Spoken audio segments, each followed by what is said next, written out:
7 Mile Beach, Waterfront, Town Center, Walkers Road, and the newest location at Red Bay. For the Record is brought to you by Fidelity Bank. For all your banking and pension needs, call or visit a Fidelity branch today. Vamped Motors, the only authorized Ford and Toyota dealership serving the Cayman Islands. And Cayman Pharmacy Group, with locations in West Base and professional pharmacy at CTMH Doctors Hospital. The Cayman Pharmacy Group has a location for you just around the corner. And Seaboard Marine. With over 35 shipping ports, find your shipping solution by calling Seaboard Marine at 949-4977.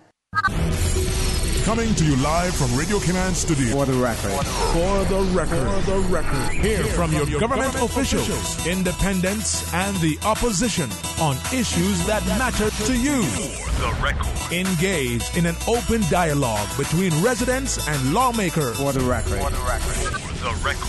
Informative, impartial, insightful. This is your talk show. 1-800-534-8255. Your calls, your input.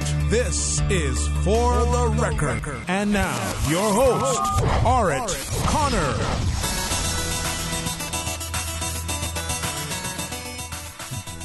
Good morning and welcome to For the Record. Today is Wednesday, the 8th day of August, 2018. I trust that everyone had an enjoyable night. Woke up this morning raring to go.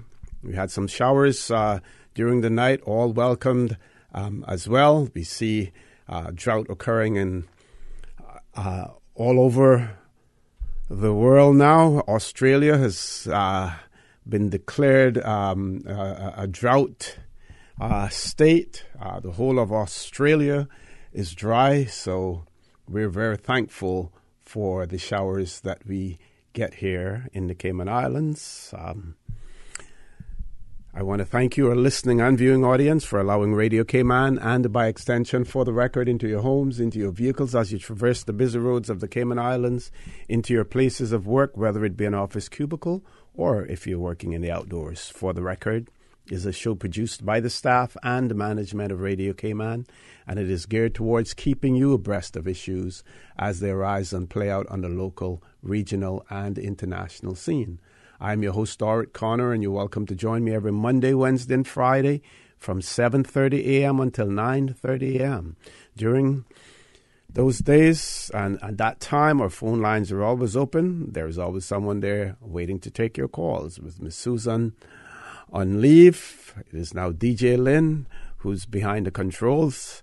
You're welcome to call us on our toll-free number provided courtesy of Flow. That toll-free number is 1-800-534-8255. You can also call us on 949-8037 and 949-6990.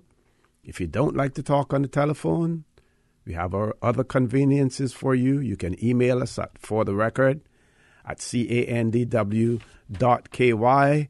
You can send us a WhatsApp message, 925-3261. You can also leave us a voice note on that WhatsApp message as well. And if you leave us a voice note, then the contents of that voice note will be played during the course of the show. And of course, you can follow us on YouTube by subscribing to Radio Cayman live stream. So lots of conveniences. I want to tell you, and you may recall that I did say on Monday that we're going to have Dr. Steve Macfield in the studio with us this morning. We're also going to be joined by former minister, former member of the Legislative Assembly, Mr. Gilbert McLean as well. And we want to celebrate the life of the late Clifton Borden, also known as CB. We want to talk about him.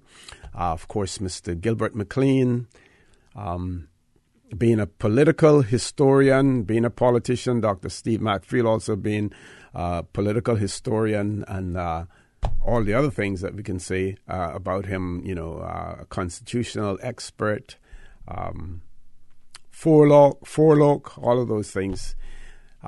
They will lend their expertise and their knowledge of Mr. Clifton Borden he was very political as well, very political, and you will hear that from Mr. Gilbert McLean when he's on the show as well. So what I would encourage you, if you have any other topic that you want to talk about, this may be the time to do so between 7:30 and 8 o'clock, because when we return from the 8 o'clock news at about 8:15, then we want to really reserve the conversation for talking about Mr. Clifton Bawden. Those of you who want to share in your experiences with Mr. Clifton Bawden, we welcome you to do so as well. So put these numbers on speed dial, our toll-free number provided courtesy of Flo, 1-800-534-8255. Also, you can call us on 949-8037 and 949-6990. Those of you who have to rush off to work and don't have an opportunity to do that, you can email us at For The Record. That is one word, For The Record, at CANDW.KY, or send us a WhatsApp message or a voice note, 925-3261, and then, of course, go right ahead and follow us on YouTube by subscribing to Radio Cayman live stream. So, if you want to talk about anything else in the meantime, we're here for you to talk about anything that you want to talk about, as long as it's legal. I note from an article in the BBC News that a record number of women have joined in the political fray, either for governorships or legislatures in the United States. And it talks about yesterday's primaries across 4 states. There are now 11 female nominees for governor, and at least 173 so far for the House of Representatives. The results were hailed as a continuing success story by activists for women in politics. There was also key elections for a House seat in Ohio as well, which everyone was following. Then the article goes on to talk about a breakthrough for women. It says, after polling closed, the 4 states holding primaries on Tuesday, Kansas, Michigan, Missouri, and Washington, it became clear women had broken records for gubernatorial and House nominations. So for the governor's seat as well as for the House. And it goes on to name some of those who were victorious as well. And I mention that simply because I know some of you are interested in international politics, U.S. politics as well. But we continue to see women make small inroads here in the Cayman Islands when it comes to politics. And we have continuously urged more and more and encouraged more and more women to get involved in the political process. And when they do, they can certainly make an impact. And we see those women who have been engaged in politics here in the Cayman Islands, the impacts that they have made. The late Edna Moyle, Ms. Esther Ebanks, current Minister Juliana O'Connor Connolly, current Minister Tara Rivers, current member of the Legislative Assembly and Councillor Ms. Barbara Connolly, who's making inroads in the political arena, doing good things. And in almost many of these instances, I would say all of them, they're not doing it for any advancement of their careers, but they're doing it simply for their country, for the love of country, to see and to ensure that they make this a better place for all of us, for Caymanians in particular, but also for all of those who live and work in the Cayman Islands. And there are many who say and will argue that women, females, their temperament suits them much more for politics than the testosterone packing males. Sometimes women bring a gentler feel to politics, and they're certainly in many ways much more compassionate, but not only in this sentimental area, but they can be extremely effective as well in terms of the job that they do. And believe you should know, if you're involved with a female, they can be strong negotiators as well. They can certainly hold their ground, and they can negotiate, and they can strike a deal when necessary as well. So that again is a good indication in the U.S. And when our next election come around here in 2021, we would hope and trust that we see more women not only getting involved, but getting elected. We have to elect more women to our legislative assembly. When we look at the proportion in terms of the number of women in the population and the number of women serving in the legislative assembly, it is extremely disproportionate at this point in time, and we need to see that increased as well. We're going to take a commercial break. When we return, you're going to have about 15 minutes to call in. We're going to have the news after that, and then by then we will have Dr. Steve Macfield and Mr. Gilbert McLean in the studio with us. Please stay tuned. The Cayman Islands boasts of a long, colorful, and rich history. In tribute to our roots, Radio Cayman, the voice of the Cayman Islands, is pleased to bring you the Historical Vignette Series, sponsored by Cayman National Bank. Visit Cayman National Bank today for all of your financial needs. The Cayman Islands, He hath founded it upon the seas. Turtling was once the paramount occupation of the early Caymanian settlers. The first economic system of the islands was a basic one, but one that afforded external dispersing. Turtles and turtle products were bartered to outside customers, who in turn supplied British wares, clothing, tools, fishing apparatus, and other manufactured necessities. Caymanians did not only fish their own waters, but also regularly sailed to the southern coast of Cuba, so much that due to the overfishing of Cayman waters, by 1800, 9 20 to 30 ton vessels were turtling exclusively off the coast of Cuba.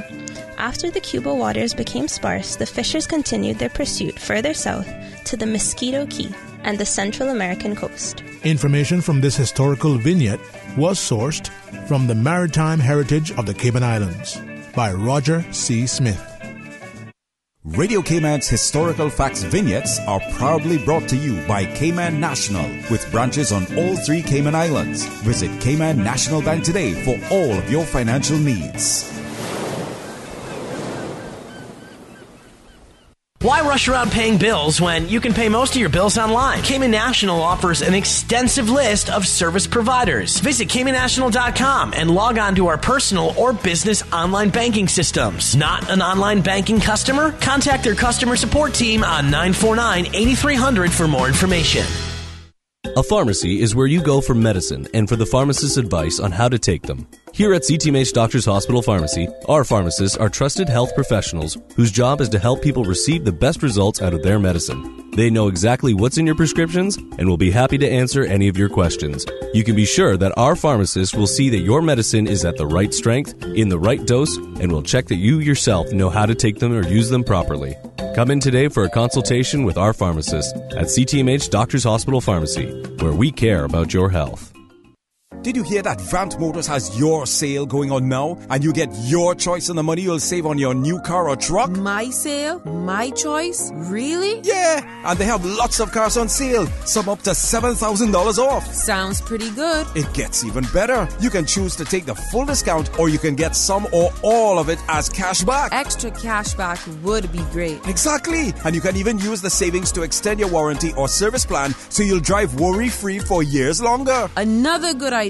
If you want to upgrade with something like a new roof rack or backup camera, you can choose that too. Wow, I get to choose? Yeah, that's why it's your sale, your choice. Going on now at Vant Motors on Walkers At Road. Seaboard Marine, customers last. often ask us questions about their shipments. Can you explain what a less than container load is for shipment and what your minimum charge is? Sure. A less than container load, or LCL, is any overseas shipment that does not require the full space of a container. At Seaboard, we have great rates for small packages. Just let us know the dimensions of your package and we'll help you out from there. Shipping shore to shore, Seaboard.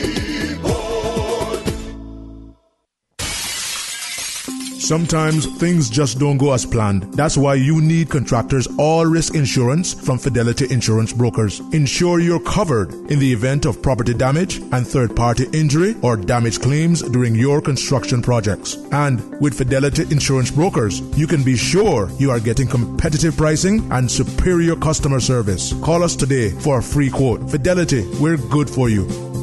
Hi, this is Derry Dakers-Lee, chairperson for the Miss Cayman Islands Universe Committee. The committee is inviting you to our pageant on 11th August at the Westin. Dress code is formal. Join us for cocktails at 6 p.m. The pageant will start at 7 p.m. Tickets for adults and children can be purchased for $75 at Sand Angels and Funky Tangs. Come out and show your support for the 7 young ladies vying for the title of Miss Cayman Islands Universe. The winner will proudly represent us at the Miss Universe pageant in December. See you at the Westin on August 11th.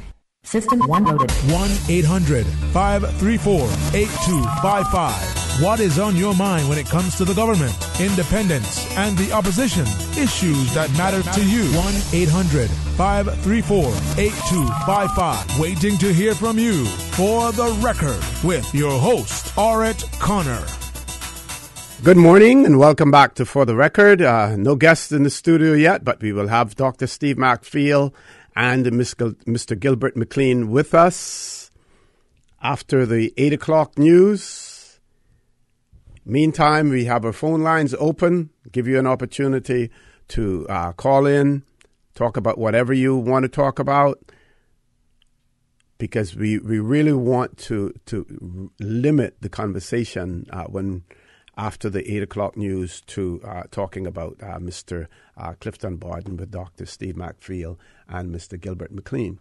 Those of you who invest in currencies, you want to take note, and this was only an hour ago that this broke on the BBC News as well, that the pound sterling has fallen lower against the dollar and the euro, and the pound has now fallen below $1.29 for the first time in almost a year.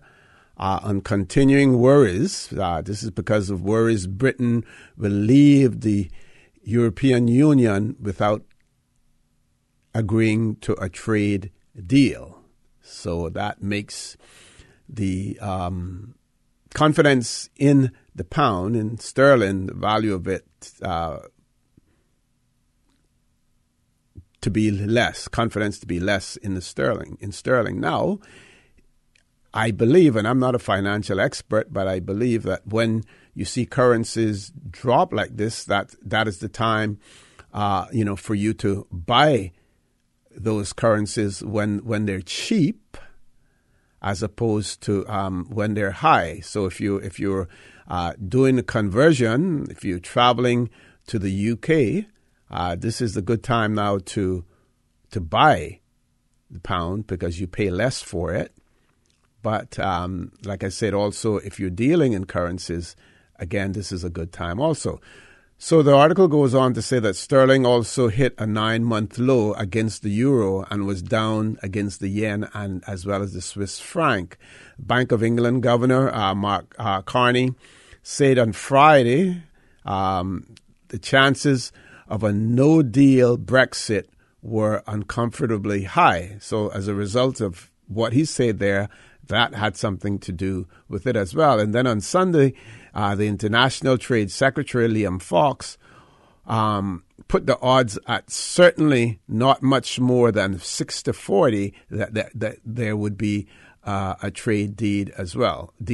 So not 50-50, but 6-40.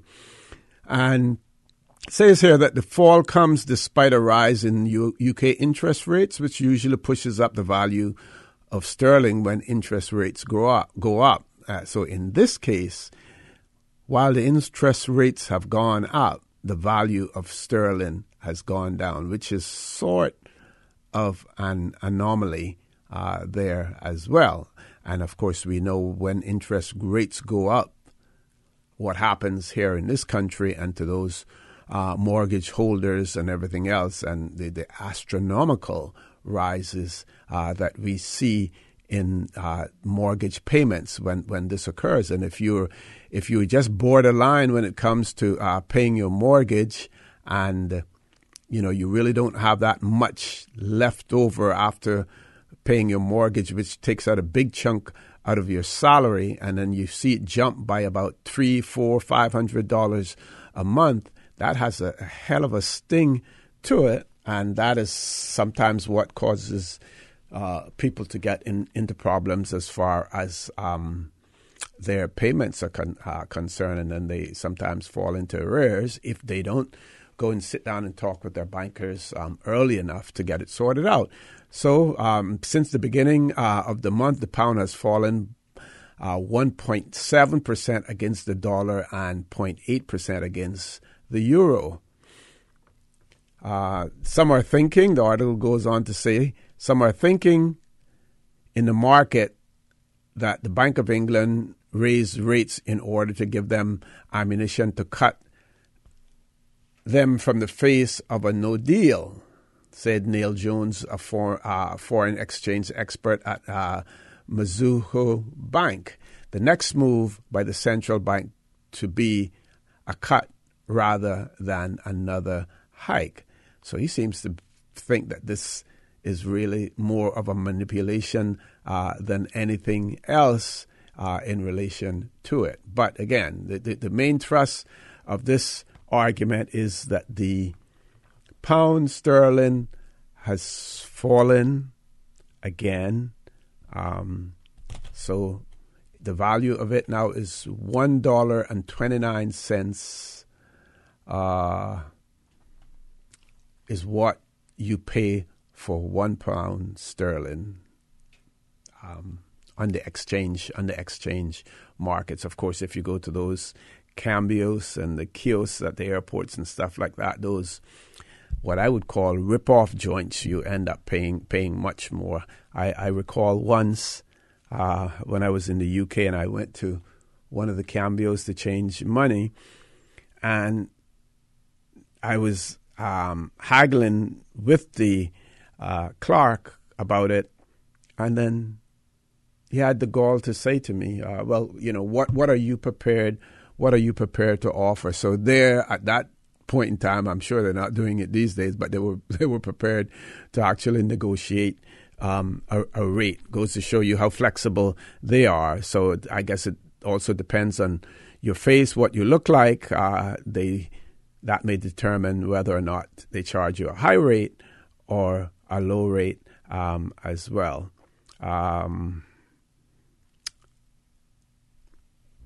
So that is the issue with that. Need to see what else we want to talk about. Oh yes, we're still hearing a lot about the cruise port deal, and at some point in time, we would like to hear from those persons who initiated the petition in terms of the port, because what the government is saying now is that what was actually put out there by those persons who oppose a port deal was not accurate information. It was a scare tactic of sorts because no deal has been arrived at yet, and it was merely a scare tactic.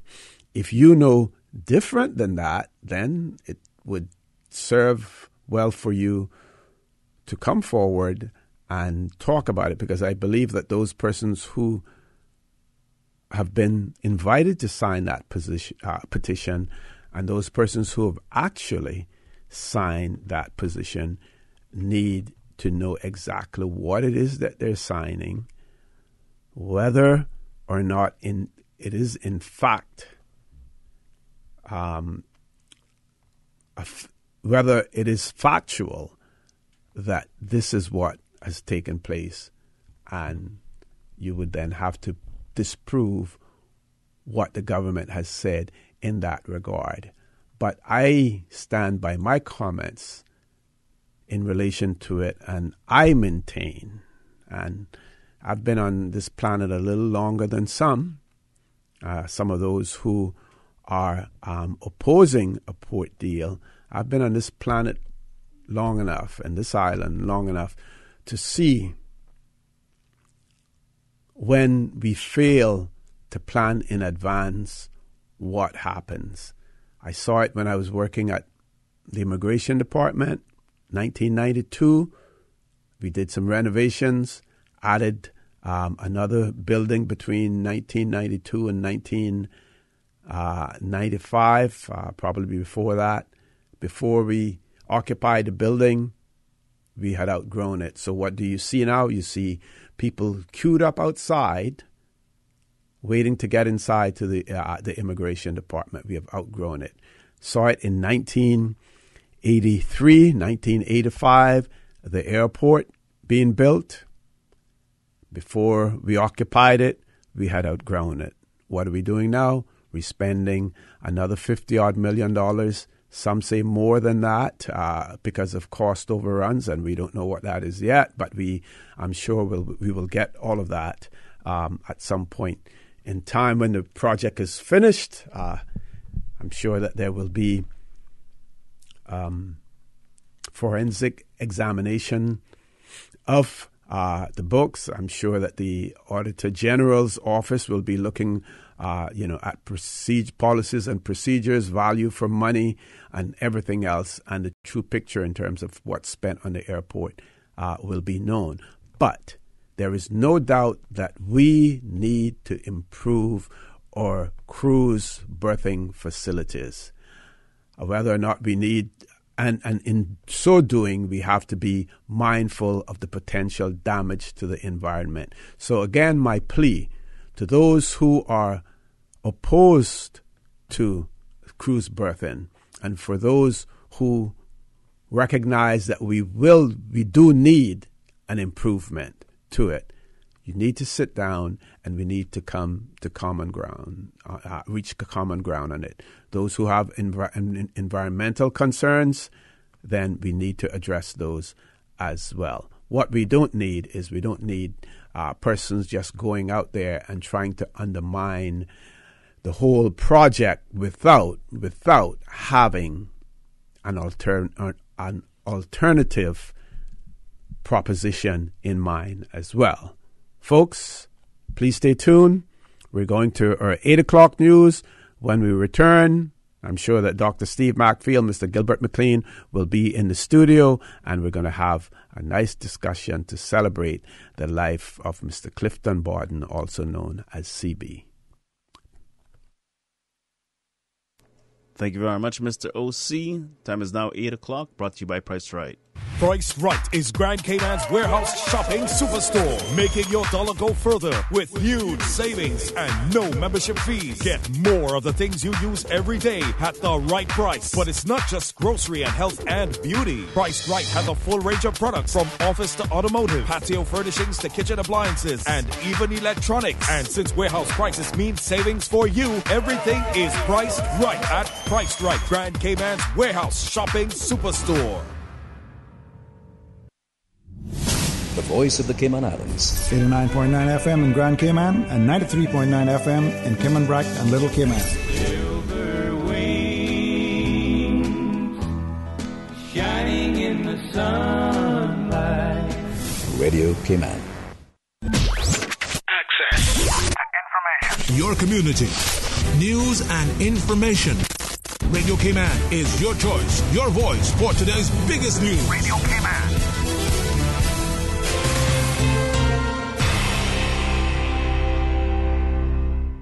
With your latest news, I'm Carsley Fuller. The Cayman Islands Civil Service Association Cooperative Credit Union Limited presents over $200,000 in grants to students this month.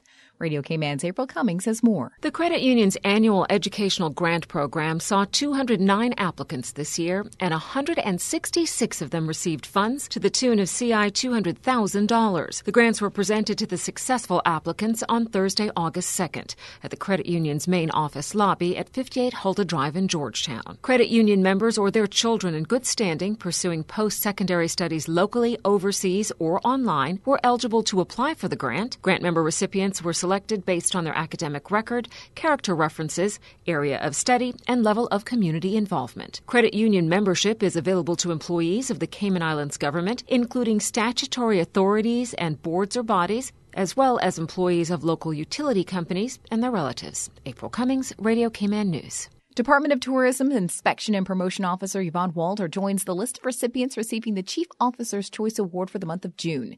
Ms. Walton is being recognized for her work ethic and her solution-based mentality. Ms. Walton got her start at the DOT in 2015 and says she loves her job because it gives her the opportunity to showcase the islands in the best possible way and to ensure that each visitor stays in a comfortable and relaxing environment. And Cayman Enterprise City's Enterprise Cayman Initiative hosted its annual Summer in the City networking event at the National Gallery of the Cayman Islands this month. Kimberly Grant says her experience as a Summer in the City intern has been enriching. The networking event was open to students and recent graduates who applied to the Summer in the City internship program and offered job seekers the opportunity to meet with CEC staff and professionals working within Cayman's special economic zones. 60 people applied to the program, 30 were interviewed, and 10 secured internship and mentorship placements within Cayman's SEZs. In regional news, The Guardian reports that Caribbean states and territories have rounded on the Trump administration for dismantling the U.S.'s response to climate change, warning that greenhouse gas emissions must be sharply cut to avoid hurricanes and sea level rise threatening the future of their islands. The onset of this year's hurricane season has seen leaders in the region tell The Guardian that Donald Trump needs to grasp the existential threat they face. Rising temperatures and increased participation caused by climate change are strengthening hurricanes, even as overall number of storms remains steady. The ambassador for Barbados to the U.S., Selwyn Hart, says, quote, in 2017, we saw some of the most devastating and destructive hurricanes we've seen in our history, and this needs to be recognized. Hart goes on to say, this isn't scientific debate, it's reality with loss of life implications. Now with a check of international news, here's the BBC who will take us out of the newscast. I'm Carsley Fuller from Radio Cayman's newsroom. BBC News, I'm John Shea. The Zimbabwean opposition leader Tendai Biti has been arrested as he tried to leave the country to seek asylum in Zambia. The authorities have accused him of calling for protests against Emerson Mnangagwa's controversial victory in the presidential election. The opposition says it will challenge the outcome in court. The entire Australian state of New South Wales, a big agricultural producer, has been declared to be in drought. Farmers have been struggling to feed their livestock, and the government has had to provide millions of dollars worth of emergency funding. Drought is also affecting large parts of neighbouring Queensland. Republicans have declared victory in the race for a US Congress seat in the state of Ohio, but their share of the vote dropped dramatically in the poll, which was seen as an important test for President Trump before midterm elections in November. Thousands of votes are yet to be counted. The former Malaysian Prime Minister Najib Razak has appeared in court to face more charges. Mr. Najib pleaded not guilty to 3 counts of money laundering in a case linked to allegations that billions of dollars have gone missing from a state fund he set up. He denies any wrongdoing. At least 2 people have been killed in a stampede in Chennai in India as crowds gathered to pay their respects to one of the country's best-known politicians, M. Karunanidhi, who died on Tuesday. He served 5 terms as the Prime Minister of the southern state of Tamil Nadu. More than 150 people are now known to have died in the earthquake that struck Indonesia on Sunday. Rescue efforts have been hindered by destroyed roads and bridges in the worst-hit areas in the north and east of the island of Lombok. BBC News. Access information. What's happening in your community? News and information, music and more. You can find us. www.radiocayman.gov.ky. Cayman. Like us on Facebook and follow us on Twitter. Radio Cayman is your choice, your voice for today's biggest news. Radio Cayman.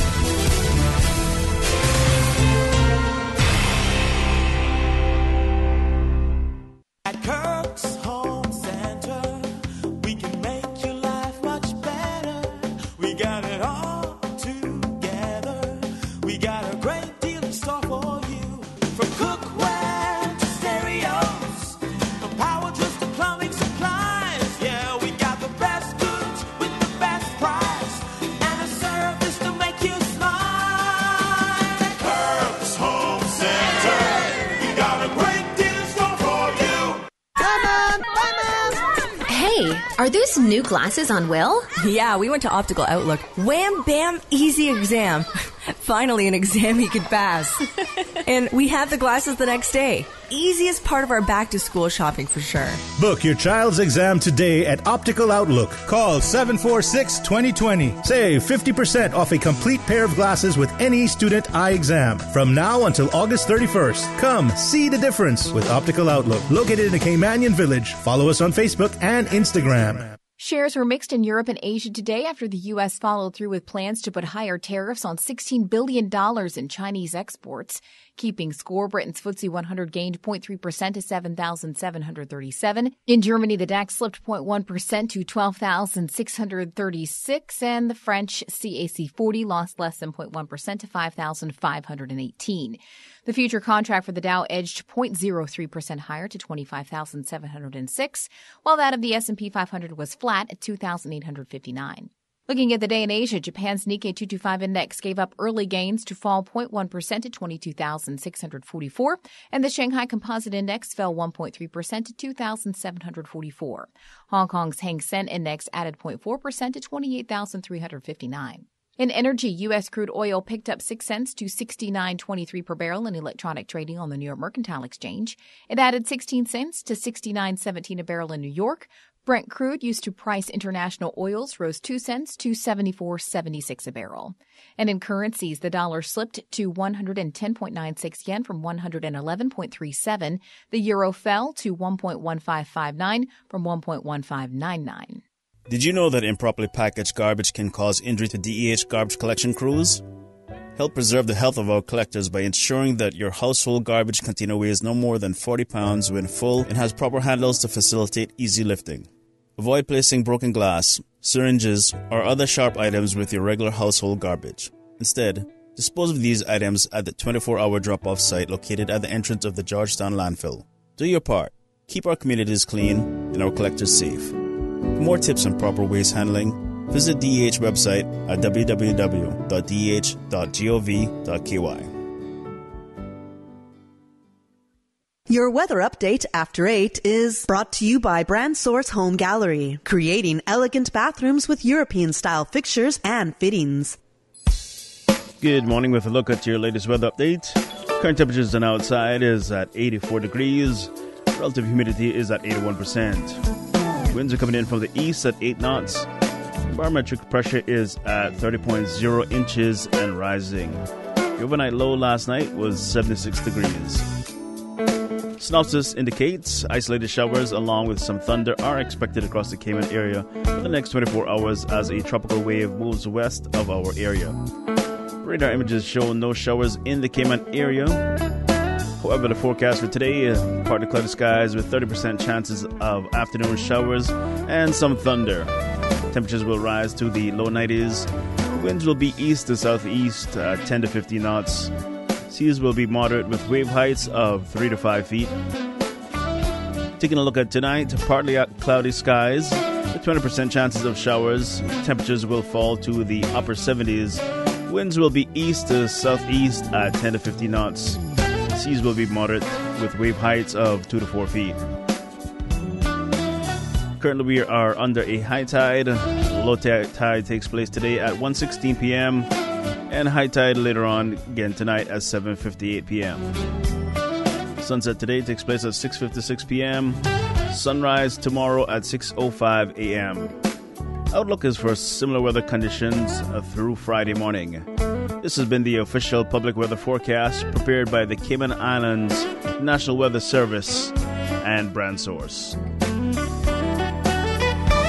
Your weather update after 8 is brought to you by Brand Source Home Gallery, creating elegant bathrooms with European-style fixtures and fittings.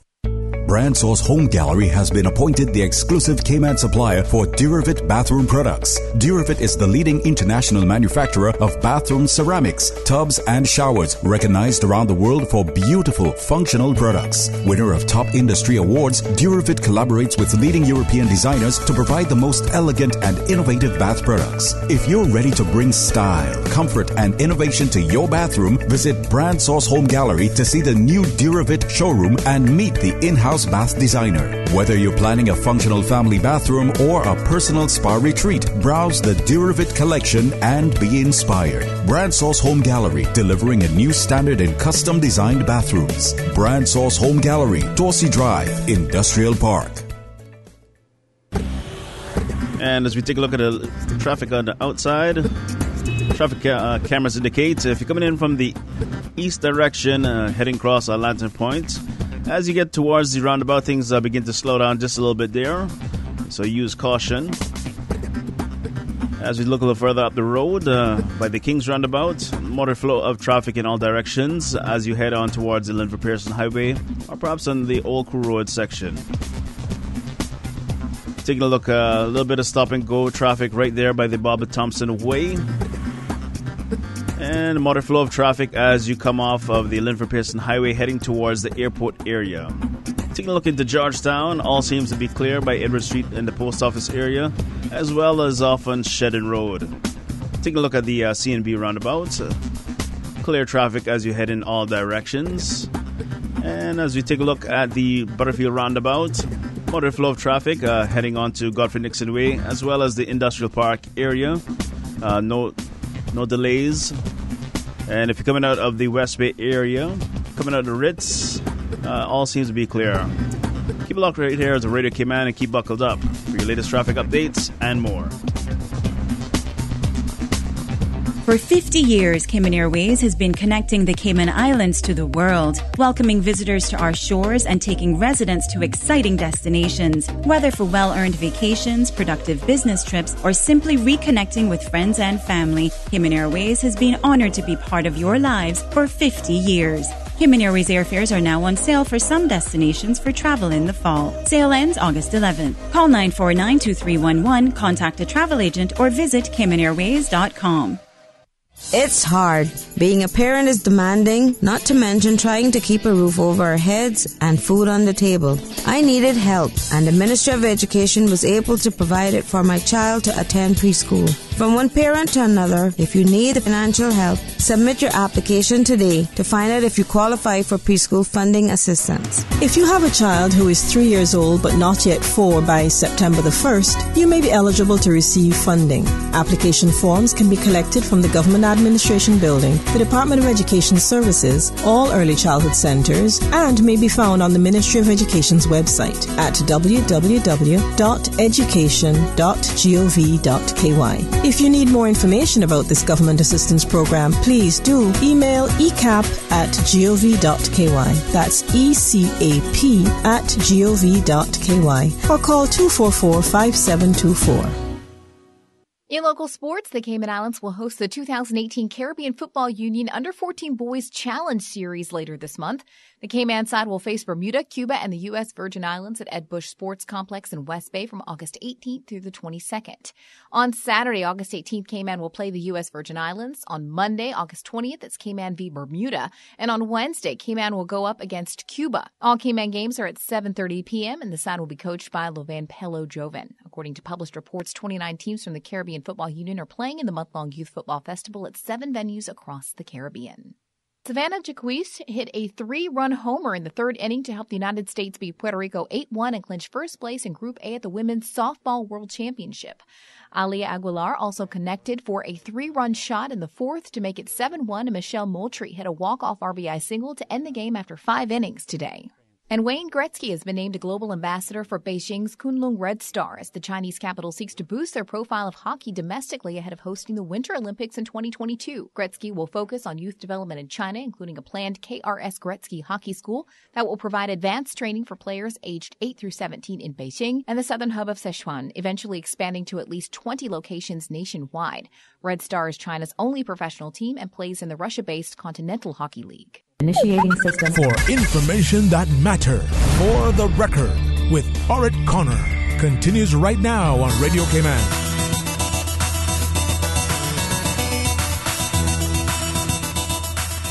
Good morning and welcome back to For the Record. As promised, we have in the studio with us this morning Dr. Steve Macfield and former Minister, former member of the Legislative Assembly, Mr. Gilbert McLean. We're going to be talking about celebrating the life of the late Clifton Borden, also known as CB. Gentlemen, good morning. Welcome to For the Record. Good morning. Good morning to you, Mr. For the Record, and good morning for asking us to come on and giving us a chance to talk about this giant of a Caymanian man who was passed. Wow. It's not every day that it's not every generation or not every era that we meet people of the likes of CB. And that is the reason why we thought that we could dedicate this morning to his memory. And we're so grateful that you could allow us to do so on your show. Well, I want to thank you. You called me on Saturday, and I related this again on Monday, that you called me on Saturday and, said, we can't, let our great icons just pass on like that and not, celebrate, their lives. And I know we talked a lot about CB, while he was alive as well. You and I went and visited him, right. Sat down and talked with him and everything. But I have to give you credit for this, Dr. Macfield. It's something that you initiated, and I want to thank you very much. Thank you. And that's because our young people hardly know anything about where they come from and how they got here and where they are going. And it was our great icons like CB and so many others of them who actually built this country. And, he was one of the outstanding ones of them, along with some of his colleagues. Mm-hmm, mm-hmm. And that is the reason why. And then I had a great affection for him because he was my neighbor. He was my neighbor. That's right. Down in Maryland, a place before there was named McPhee's Lane. Yes. He lived in that neighborhood with us. And I grew up knowing him. And his mother, Miss Dorothy.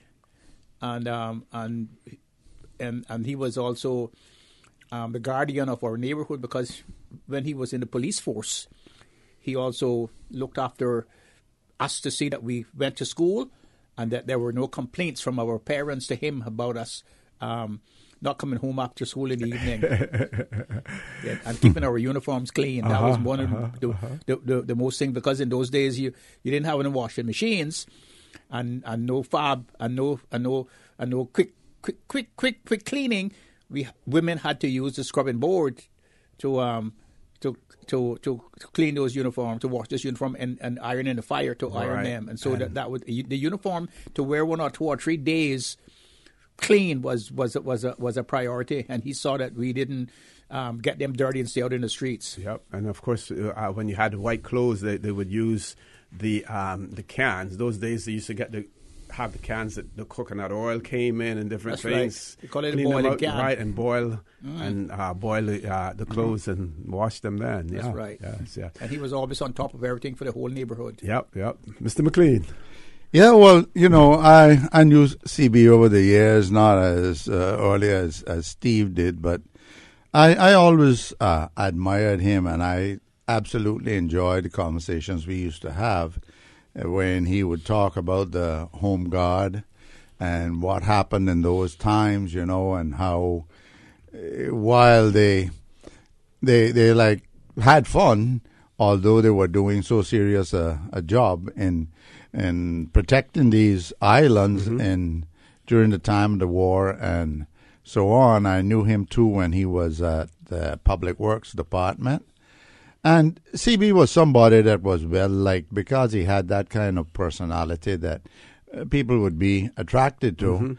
And also, you wouldn't want to take him on if it had to get more serious, because you remember he was a powerful built man, built man, powerful, big muscles, arms, and so on, and even with I quite remember him when someone from the Public Works told me the story of where he and one of the supervisors had some words or some disagreement when he looked at this supervisor, and I guess it would take CB to do that. He said, there's three kind of man in the world: man, money, and manaku.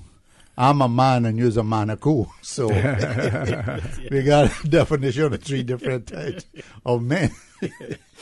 But that's the type of person that CB was, CB was a great, outstanding citizen. Yeah. I was reading one article, and part of it talks about the most notable nowadays is the curious wooden tree house that rises above a silk cotton tree that was converted into a lookout post for German submarines during World War II. What you see there today is a reconstruction using salvage parts of the original. It says, as a former sergeant, Clifton Borden recalled, we had 42 steps from the ground to the cotton tree. And in that lookout, we had some very good binoculars. And when you go up in that, you could see everything from Spots Beach down from Northwest Point, because that time we didn't have all the tall trees and buildings. So he was talking about the cotton tree and the lookout there as well, and there's a former sergeant, there. Yeah, he's talking about. He was CB was one of the first sergeants, along with the late Sir Russell Johnson. He was one of the first promoted men from men into sergeant, and then there was Sergeant Lindo da Costa, who was a sergeant in the Home Guards. That Cardinal da Costa's late brother. Okay. And there were several. There were a few sergeants.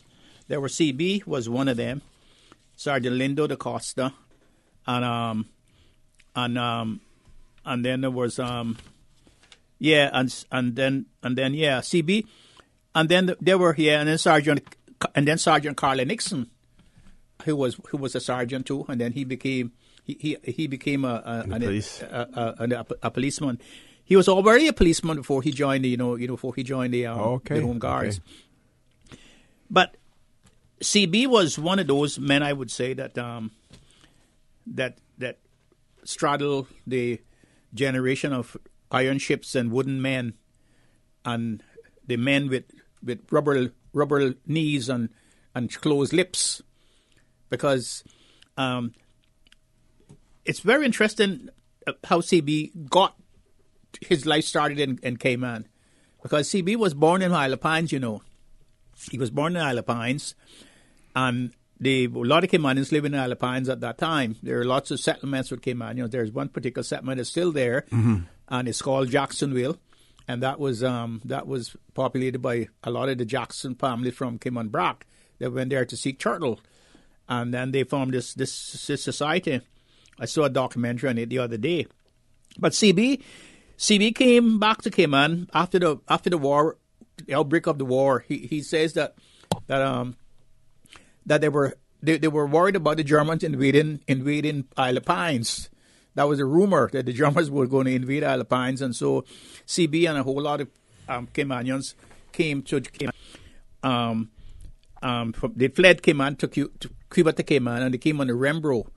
That was the schooner owned by the MacTaggart brothers, Dr. Roy MacTaggart and his brothers. And he came on the Rembrandt. And he says that, I don't know if you remember a man called Ramon Martinez. Yes. He says that he's a mechanic right there on Rockers Road, where the Tomlinson Furniture store is now. That's right. For there. Years and years he was there. Yeah. And he told us the story how Ramon got to be in Cayman without any family.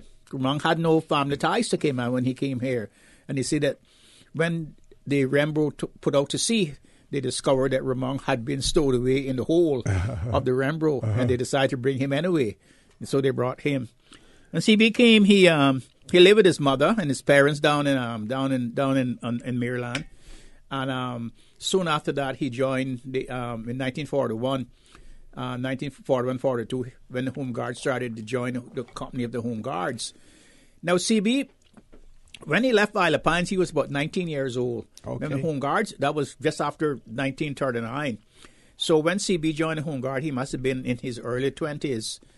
And that's the reasons why CB was more mature than most of the men in the Home Guard, because remember now, most of the men in the Home Guard were like 16, 17 years old, Wardell Rankin and all of those other men, Ira Walton and Doran Miller, and all of those people were much younger than CB.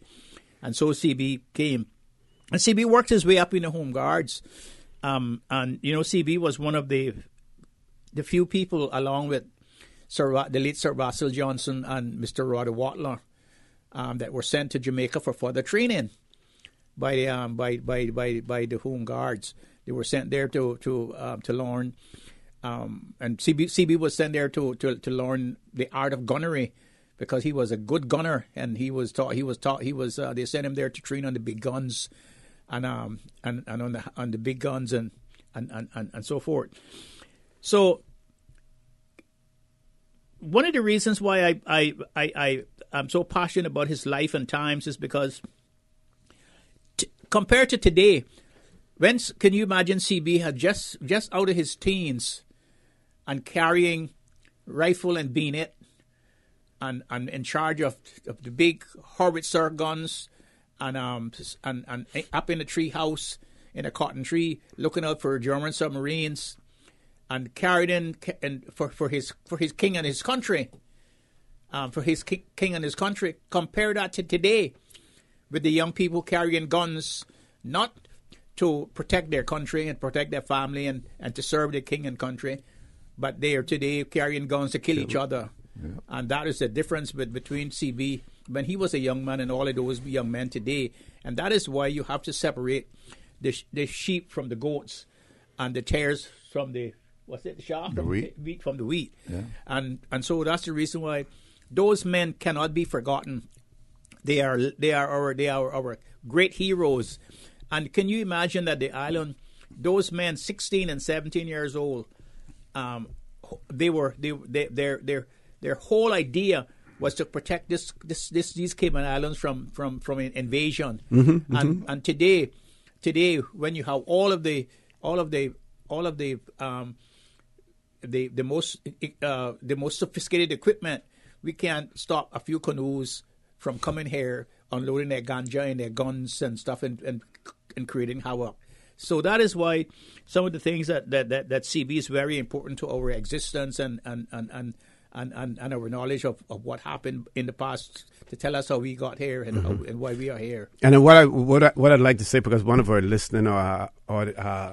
listeners actually said if we could remind people or remind them what CB stands for, which is Clifton Borden, because a lot of people know, we know him as CB, a lot of people know him as Clifton Borden as well. So we will use CB interchangeably, but we will continue to say Clifton Borden as well, to remind others exactly who he was. We're going to take a commercial break now. When we return, the conversation will continue. I'm going to get Mr. Gilbert McLean's take as well. And then I also want to read another article that was written, and it is entitled "A Glimpse into Local History, Logan Borden's Home," and that was written in January of 2017 in the Cayman Compass.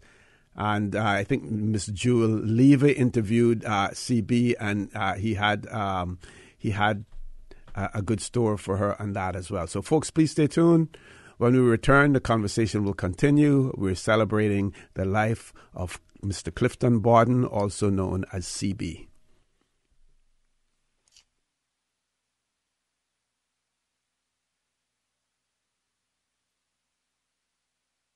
At Seaboard Marine, customers often ask us questions about their shipments. Hi, I'm thinking of buying a car from the States. Which port do you ship out of? Hi, we ship out of Miami, Houston, and Brooklyn. Just let us know your port of choice and we can provide you with a quotation and answer any questions you may have on insuring and protecting your vehicle during its journey. Shipping shore to shore, Seaboard. Are you feeling sick but don't feel ill enough to go to the doctor? Ask your pharmacist for advice. Here at West Bay Pharmacy, our pharmacists have been trained to offer helpful, easy-to-understand advice on the treatment of everyday minor ailments for yourself and all the family. Anything from headaches, cough, and sore throat to cold sores, our pharmacists will know when medical help is needed and will not hesitate to refer you to your doctor if your symptoms demand it. Like doctors, our pharmacists have a professional code, which means all personal information you give them will be treated in the strictest confidence. Visit us today at West Bay Pharmacy, where we care about your health. Hi, this is Derry Dakers Lee, chairperson for the Miss Cayman Islands Universe Committee. The committee is inviting you to our pageant on 11th August at the Westin. Dress code is formal. Join us for cocktails at 6 p.m. The pageant will start at 7 p.m. Tickets for adults and children can be purchased for $75 at Sand Angels and Falky Tangs. Come out and show your support for the 7 young ladies vying for the title of Miss Cayman Islands Universe. The winner will proudly represent us at the Miss Universe pageant in December. See you at the Westin on August 11th. System 1 loaded. 1-800-534-8255. What is on your mind when it comes to the government, independence, and the opposition? Issues that matter to you. 1-800-534-8255. Waiting to hear from you. For the Record, with your host, Orrett Connor. Good morning and welcome back to For the Record. In the studio with me this morning, Dr. Steve Macfield, Mr. Gilbert McLean. We're talking about the life, very, very rich life of Mr. Clifton Borden, also known as CB. We welcome your calls if you want to talk about Mr. Clifton Borden, if you've had any real-life experiences with him. This is an opportunity for you as well to do that. I'm made to understand that the funeral will take place this Sunday. I will get more details in relation to that as well. I believe Churchill's Funeral Home's website may have some information on there. I will get additional information. This article, A Glimpse into Local History, Logan Borden's House. It says this single-story cottage-style house in Bordentown was built by William Jackson in 1924 and is known in the community as Logan Borden's House. According to the National Trust's Historical Properties Register, the house was originally a cottage and later renovated into a cabin. It is built on a foundation of ironwood, stilts, with walls of wattle and daub, and a zinc gable roof. It also features a wooden porch. The Trust notes that the house was used in the past as a district postal distribution center. In a 2015 interview with the Compass, reporter Jewel Levy, with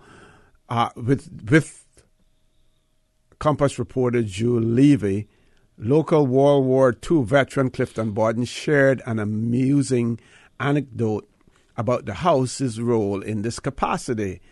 In the 1930s, he said, there were only 2 shops in Bordentown. One owned by Logan Borden, which was located in the Windward,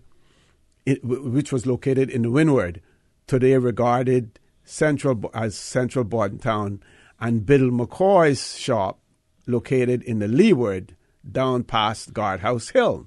It says Mr. Borden and Mr. McCoy were both members of the Government Assembly who met on occasion with others to discuss the town's affairs.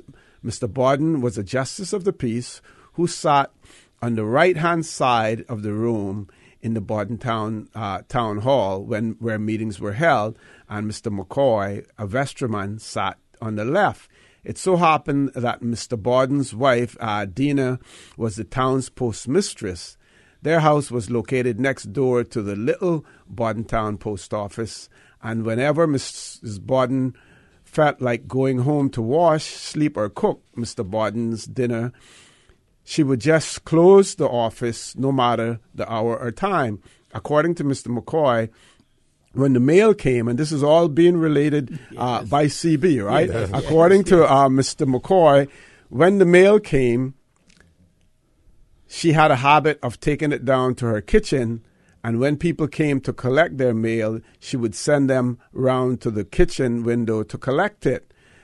Mr. McCoy did not like this idea one bit and made it a point of duty to question Mr. Borden in the next sitting of the Assembly about his wife's method of handling the mail business.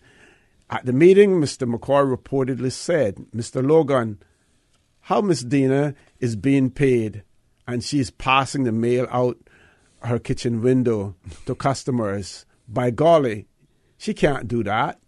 Mr. Borden didn't like this line of questioning, telling Mr. McCoy it was none of his business. It caused quite an argument, and other members of the Assembly had to part them before they came to blows. Other members of the House cast their disapproval on the two, pointing out that they were justices of the peace, and they were a justice of the peace and a vestryman, and must learn to respect each other. But the two were never finished with their arguments. Mr. Borden was the only Assembly member from Bordentown who had a car, and the group would ride home with him after attending a meeting, including Mr. McCoy. In the back of the car, Mr. McCoy continued with the argument. Mr. Borden told him how he felt. Finally, Mr. McCoy could take it no more and grabbed Mr. Borden from behind, causing the old car to bounce off the road and into the bushes. Bunyan Whitaker, a passenger in the car, jumped out. Mr. McCoy jumped over Mr. McCoy and grabbed the steering wheel to keep the car from receiving more damage. As Mr. Borden and Mr. McCoy fought, Mr. Watler finally got the keys from the car as others jumped out to give the two a piece of their minds, telling them they need to have respect for each other. Mrs. Borden was finally convinced she needed to remain in the post office until her hours were up, rather than handing the mail through the kitchen window. And that was all related by C.B. Borden to Miss Jewel Levy. So can you imagine? Can you imagine two guys fighting in a car today? And one grabbing one from the back seat from behind, and the car going off the road now, and no damage. Yeah, we got the other level of road rage now between two drivers rather than a driver and a passenger. Yes. You know, I can remember the times with Miss Dina, and because she was the postmistress Bordentown for many years, and as a young guy going to Bordentown to pick up the mail from my mother, Miss Dina would be on that front porch, and she would have a basket there with what mail it was, and it wasn't thousands of letters to say the least. And she'd be sorting through them until it came to the one or from my father, and so. But I remember Miss Dina being there distributing that mail from the porch, and obviously they're talking about a time earlier to what I'm remembering, But just flipping back for a moment to what Steve said about the men in the Home Guard, that they were 16 and years of age. If you take that and compare to what happened now, a 16-year-old boy now is considered a kid, that famous word that they're not children or youth or anything anymore, they're kids. And they wouldn't. The difference now is that in these days is that 16-year-olds are considered immature. I mean, they're not taking things seriously. They haven't come into life that was harsh like like it was in those times. Because if I'm not mistaken, a law was passed during these times you're talking about, like 41 to 45, where all males 16 years or older had to have a firearm that they, in defense of the country, and the shotgun was the order of the day. But I am certain I remember when Mrs. McLaughlin, Honorable Sybil McLaughlin, had the 500 anniversary celebration of government in the town hall, on the legislature, that there was a law. It was a pass that from 16 years old, that men had to have a firearm and to be able to use it in case there was what was expected. It could have been the Germans. I understand there were lots of U-boats, submarines around here, and ships were sunk off Cayman and so on. So it was a different time. My brother went to sea at 15. I never did go myself, but it was a time when boys wanted to be men, and they adopted the mental attitude that they were growing into manhood and into maturity. They had to be men. A lot of the boys went to work at 8 to sea. I remember Dan. We call him Doc Sedan. You know him, Orrett, from New York. Danny, we used to call him. Yes. Danny. Danny from West Bay. Yeah, he told me he went to sea at 8 years old as a messman with Captain Billy. Wow. You see, when he was on the Adams, I think it was one of those ships, he said he had his son in a bucket to see over the rail when the ship docked in Tampa. So boys were men at those days. I remember that. And if I could just, and if you weren't a man when you got on that ship, when you got off, you were one. When you got off, you were one. You were one. Yes. So we're talking about this. The Home Guard days. I have a list of some of the men who were in the Home Guard. I don't have the list of all of the 100 men who were there. It was something like company of 100 when they started. And I think one of your family was also in the Home Guards too. And one of my family was Home Guard. I don't see their names there at all. Right. At all. But I would like to go. Uncle Malachi. Yes, Malachi. We used to call him Sky Blue. Sky Blue. Yes. One of the best dressed men in Cayman on those days. I remember that. Yes. And here is some of the names of some men, and some families, if they're listening, might recall if any of these people are their relatives. One is called Ebert Allen, Sergeant Clifton Borden, who just deceased, Colin Borden, George Borden, Joseph Haldane Borden, Leroy Borden, Norman Borden, Hara Carter, Roland Carter, Diaz Conley, Foreman Conley, Fulbert Conley, Harris Connolly, Albert Connor, Maciel Connor, Vibert Connor, Captain Keith Craig, Sergeant Lindo DaCosta, Corporal Arthur Ebanks, Calvert Ebanks, Chester Ebanks, Cleveland Ebanks, Corporal Cromwell Ebanks, Coleman Ebanks, George Ebanks, Lewis Ebanks, Lingard Ebanks, Hartley Ebanks, Nathan Ebanks, Bornell Ebanks, Will Ebanks, Radley Gorzong, Alvarado Jackson, Chester Jackson, Sergeant Vassell Johnson, Hubert Kelly,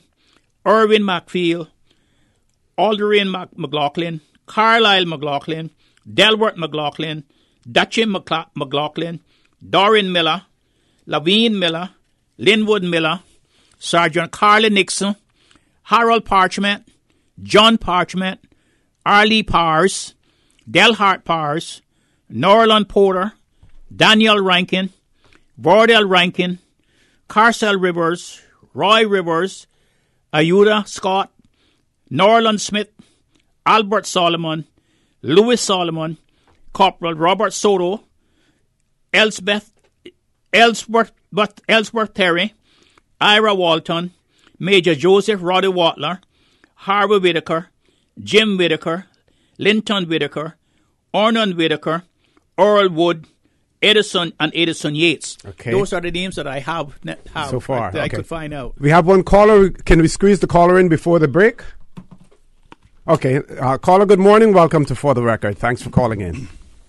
Good morning, gentlemen. Peter Schmidt here. Good morning.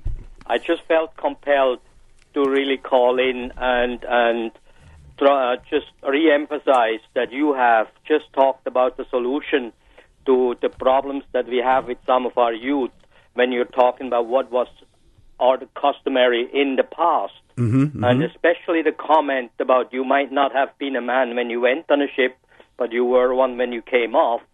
I myself benefited from compulsory conscription, and I think many, many young men in particular would benefit tremendously for the rest of their life if they could experience something like that. And government or the powers that be may be well advised that if they can't get them on a ship, perhaps an investment in a ship where they could experience that part of life and learn responsibility and discipline would be a very good investment indeed. Thank you very much.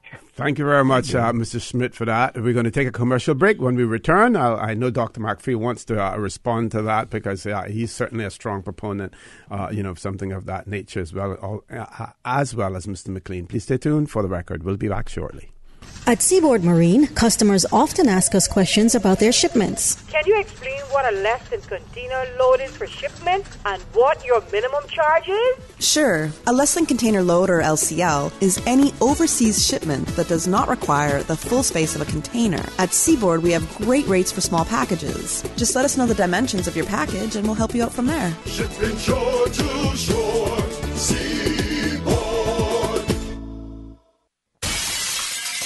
Sometimes things just don't go as planned. That's why you need Contractors All-Risk Insurance from Fidelity Insurance Brokers. Ensure you're covered in the event of property damage and third-party injury or damage claims during your construction projects. And with Fidelity Insurance Brokers, you can be sure you are getting competitive pricing and superior customer service. Call us today for a free quote. Fidelity, we're good for you.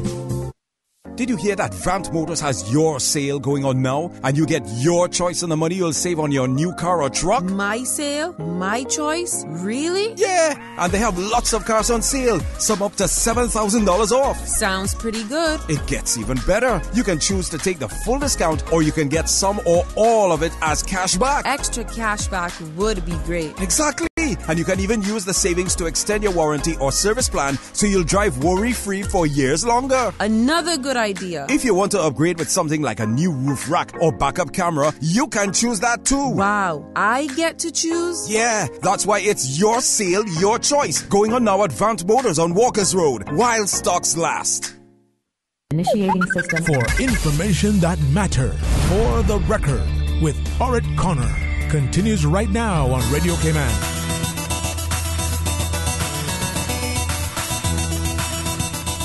Good morning and welcome back to For the Record. Just one correction. One of our listeners has informed us, and I was basically reading from an article in the Caymanian Compass. It says that Biddle McCoy, the store of Biddle McCoy, his name was actually Biddle Bawden as well. As I listened to you reading it, I said my knowledge of it was Biddle Bawden and not McCoy. Not McCoy. Yeah, because and I was wondering because that gentleman was supposed to be one of Roy Bawden's uncles. Yes. Okay. Yeah. Yes. Okay. We have one more caller. Caller, good morning. Welcome to For the Record. Good morning, Mr. Connor, Mr. Dr. McPheel, and Mr. McLean. Good morning, Camp Paul. How are you? Paul. I am not bad, thankful. I'm so happy about this program you have this morning. I want to convey my condolence to the family. Yes, sir. CB was a very good friend of mine. I knew him very well. I remember the Home Guard days. I was a young lad those days. The shooting range was up at South Sound there, and I knew all the Home Guards at that time. And I also know a lot about his career. He was in Home Guard, police, and then he was joined the merchant fleet. He started with Swanee Fruit and Steam Company, and I think it was 1948, 49, something like that, as a mass boy, and he finished as a chief engineer.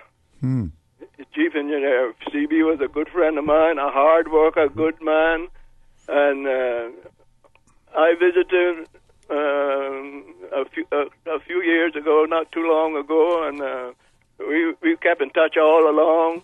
And he had a wonderful personality, a hard-working man, very respectful and generous. He was a good man. I really missed him very much. And it's a lot of things I could say about him, but I won't hold up this then. But that's what it's all about. We want you to give you an opportunity, yes. Captain Paul, to say what you want to say. Go right ahead. Well, as I say, he joined the Swanee company, and I think it was the Mitchell Palmer or one of those liberties as a mass boy, as a massman. He wasn't a boy then; he was a massman, and he was transferred to the engine room not later than that, because I think my good friend, the Premier's father, was on the ship with him. He could probably tell him more about it than I can. Okay. And he worked his way up to becoming a chief engineer, because we worked together, because I was on the bauxite shuttle. We were in the 50s down between Trinidad and Suriname and Guyana. We was on these little small ships that used to go up the river, bring the bauxite to Trinidad, and the big ships would top off and take it from there. So that's where I got to know him so good, because he lived in Trinidad for quite a few years. I'm sure quite a few years. I believe some of his children might have been born down there. And so I got to know him very good, and he was a hard worker, a good engineer, very respectful and courteous, and he was so gentle. I mean, and he was a man. He tried to impart his knowledge to anybody who wanted to progress. He was right there, willing, able to help them. He was such a humble person. Okay. Thank you. Yes, sir. No, go ahead, Captain Paul. Yeah, he was a gentleman. He was a gentleman. Okay. And we kept in touch all along, and some years when he was still could get out, I used to meet him up in the supermarket every Saturday morning, and he always gave you a big bear hug, and he was just a wonderful person, hard working, and it goes. And he was like myself, never had much education, but he had ambition, and that took him a long way. Yeah. Captain Paul, thank you very much for that. I think we have 3 callers queued up there now, so we're going to continue to take those calls. Next caller, good morning. Welcome to For the Record. Good morning. Good morning. Good morning. Hey, OC. This is Kenneth Bryan. How are you? I'm good, Kenneth. How are you? Not too bad. I just wanted to call in and say a few words about CB myself. I had the pleasure to get to know Mr. CB over the last, say, 5-6 years. And funny enough, I got introduced to him through Kurt, Mr. Tibbetts. Mm-hmm. And I recall the time sitting with him on this porch, and I didn't realize how integral his role was in the creation of our infrastructure in the Cayman Islands. As you know, his history was behind road making. And I think about it every day when I drive the roads, that if it wasn't for people like him, we wouldn't have the accessibility to much of the land and the way we have our life today, because of the tracks that him and his colleagues made to drag down into the forest, if I dare say, of Cayman Islands, to open up our country and have it the way it is. And like the previous callers have said, his heart was so soft. He was such a pleasant person. I don't think I've ever seen him angry once. Maybe if you said something about Cayman in a negative way, might twist him up. But he was always happy, always smiling, and in my eyes, he's like that true example of what a real Caymanian man was about. And I just want to give my condolences to the family. He's truly going to be missed, and so much knowledge and history is going to be lost with him. And he was a great man. So his family should be proud to know that, their father and grandfather and uncle and cousin and brother was such an amazing person. And he's so genuine. And I tell you what, I know that the whole of Georgetown is already going to miss him. So just want to leave the listening audience with that, okay? Thank you. Thank you very much, Mr. Bryan, for that. We have about 3.5 minutes before we go to the next break. We have 2 callers on hold. We can accommodate at least 1 caller. Caller, good morning. Welcome to For the Record. Good morning. Good morning. Good morning. Yeah, I'm enjoying listening to you guys, and I've always enjoyed listening to you guys talk your history, especially Dr. Maxfield there. I'm just like wondering, I encourage you to like record it on some book form or CDs, whatever, just record it for the next generation, because a lot of the older folks are dying out, and it would be good to have that part of it. Congratulations on the program, and encourage you to record it some form or something. Yeah, you're sort of like fading there, caller. You're fading. Oh, I'm sorry. I had this on the speakerphone. That's probably why. Are you better now? Yep, much better. Okay. I was saying that I really enjoyed this show. I like hearing about your history. And I definitely love to hear Dr. Maxfield talk all these things that I don't know. He got so much knowledge. Uh-huh. And I'm just wondering if you guys ever thought about recording it like in a book form or something so the next generation can have it, Because, when people die, they die with their knowledge. And if not recorded, it's gone forever. Yes. Even though I like listening to it, it would be nice to have it recorded. Certainly. Thank you very much for that, caller. Sure. One more caller. Caller, good morning. Welcome to For the Record. Good morning, caller. Welcome to For the Record. O.C. Morning. How are you? All right, Mr. McLean. Good morning. Good morning, Mr. Devil. Call to give a condolence to the family. CB was a great man. I can remember him. He was home guard, police. I never sailed with him, but I know he's a great seaman, and I know him from when we worked at Public Works. He was a great man. I used to keep in touch with him, and different stories I could tell you about him. I believe he sailed with Budut and Lembeck too. I'm not too sure. Could you enlighten me on that? Yes, I think so. Yes. Yeah, I think he sailed with Albert Ebron. So he was a great man, and he could be a missing. He always had some good advice for all of us and show you a hard work can put you. And going to sea made men of the plenty boys, but he was a man. He was a boy when he joined the Home Guards. I can remember all those names you called it, Dr. Steve.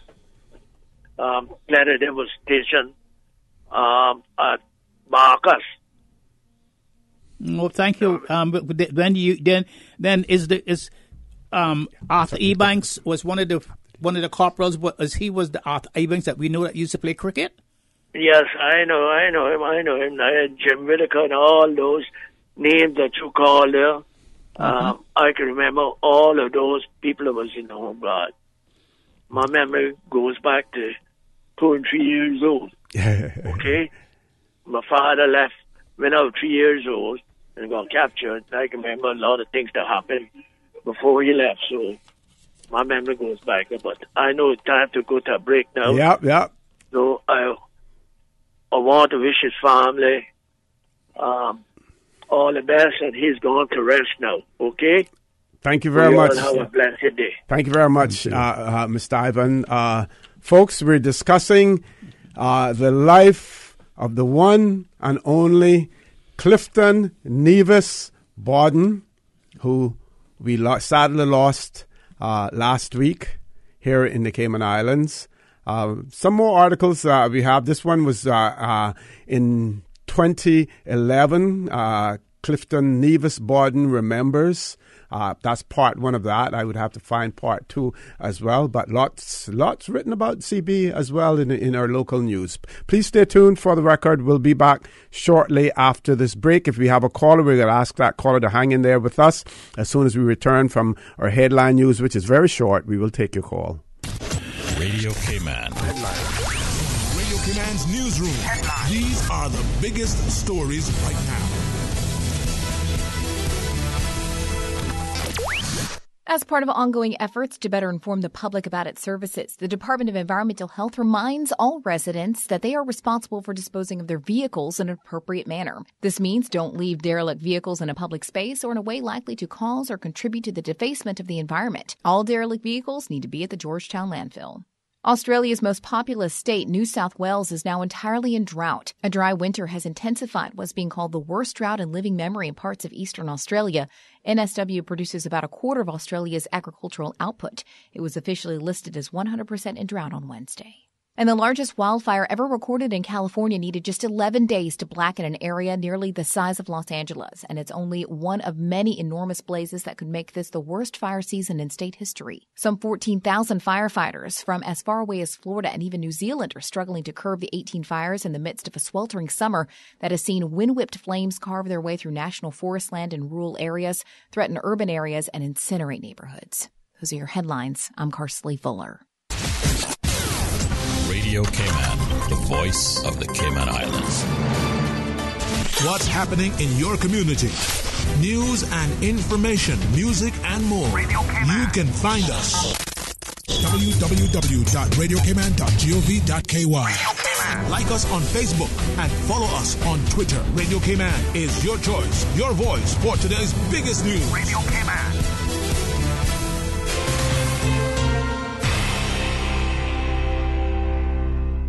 Initiating system. For information that matter.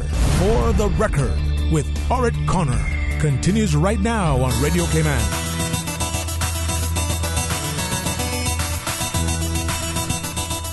Good morning and welcome back to For the Record. We still have one caller on hold, do we? Caller, good morning. Welcome to For the Record. Good morning, OC. Hey, good morning, Doc.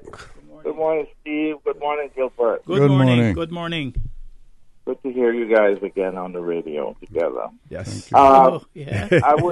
Well, Steve lived right next to CB, and I lived across the road from CB.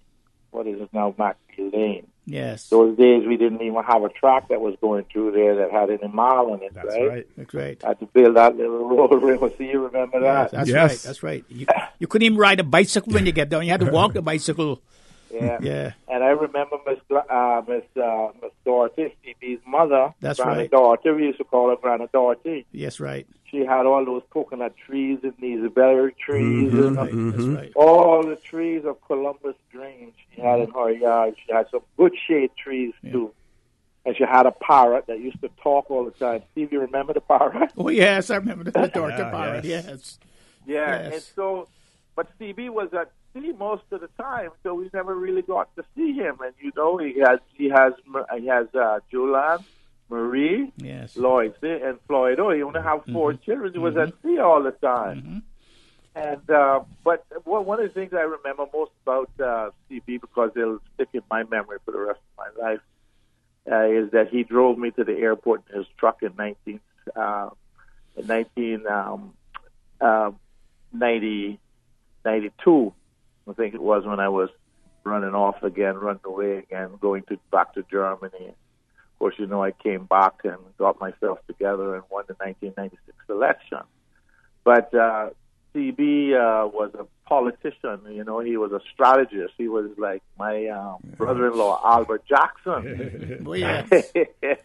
He could work out things. And, he could give quite a lot of advice. But he was a real family man too, and he did all of the things, I guess, that somebody that was in his educational, social, and economic bracket would have done. But he always seemed to have been happy, and he was always kind to people, and he was always doing the little favor here and there. He was a very, very humble person, and we now that we see those types of personalities passing on, we realize how little we're getting these days for all that we have. For all that we have, we're not producing people who give. We're only producing people who take. And in those days when CB was going to sea, and when seamen were building this country, it was not that they were giving so much, but they were giving all they had. Yeah. And I sometimes would like that to be remembered when we think about CB and all the seamen. It was not how much they gave, but they gave all they had.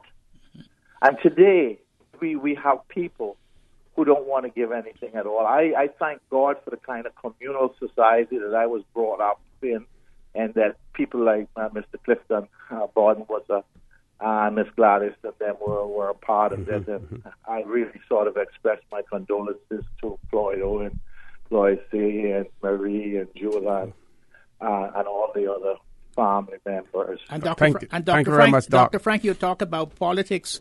You remember that CB was one of the Committee of 40 of the Unity team, and he was also an ardent committee member from Truman Boden's committee.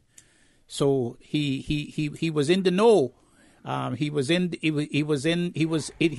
power structure.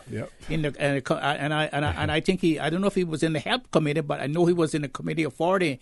And I remember one time, old Judge Hercules got a letter from the governor, said that he had to apologize to one of the Flowers sons for some altercation at the airport. And he called me and said, "Oh my God, Macfield, can you come down here to talk to me?" So he said to me, "Show me the letter," and say, "I got this letter from the governor and says he want me to apologize to Frank Flowers." And I say, who's that Frank Flowers? Well, why should the governor write me a letter? And I say, "Herc, man," I say, "man, his family's one in the Committee of 40. And he said, "Committee of 40? And I said, "Yeah." And I explained to him, "Oh my God," he said, he didn't know that.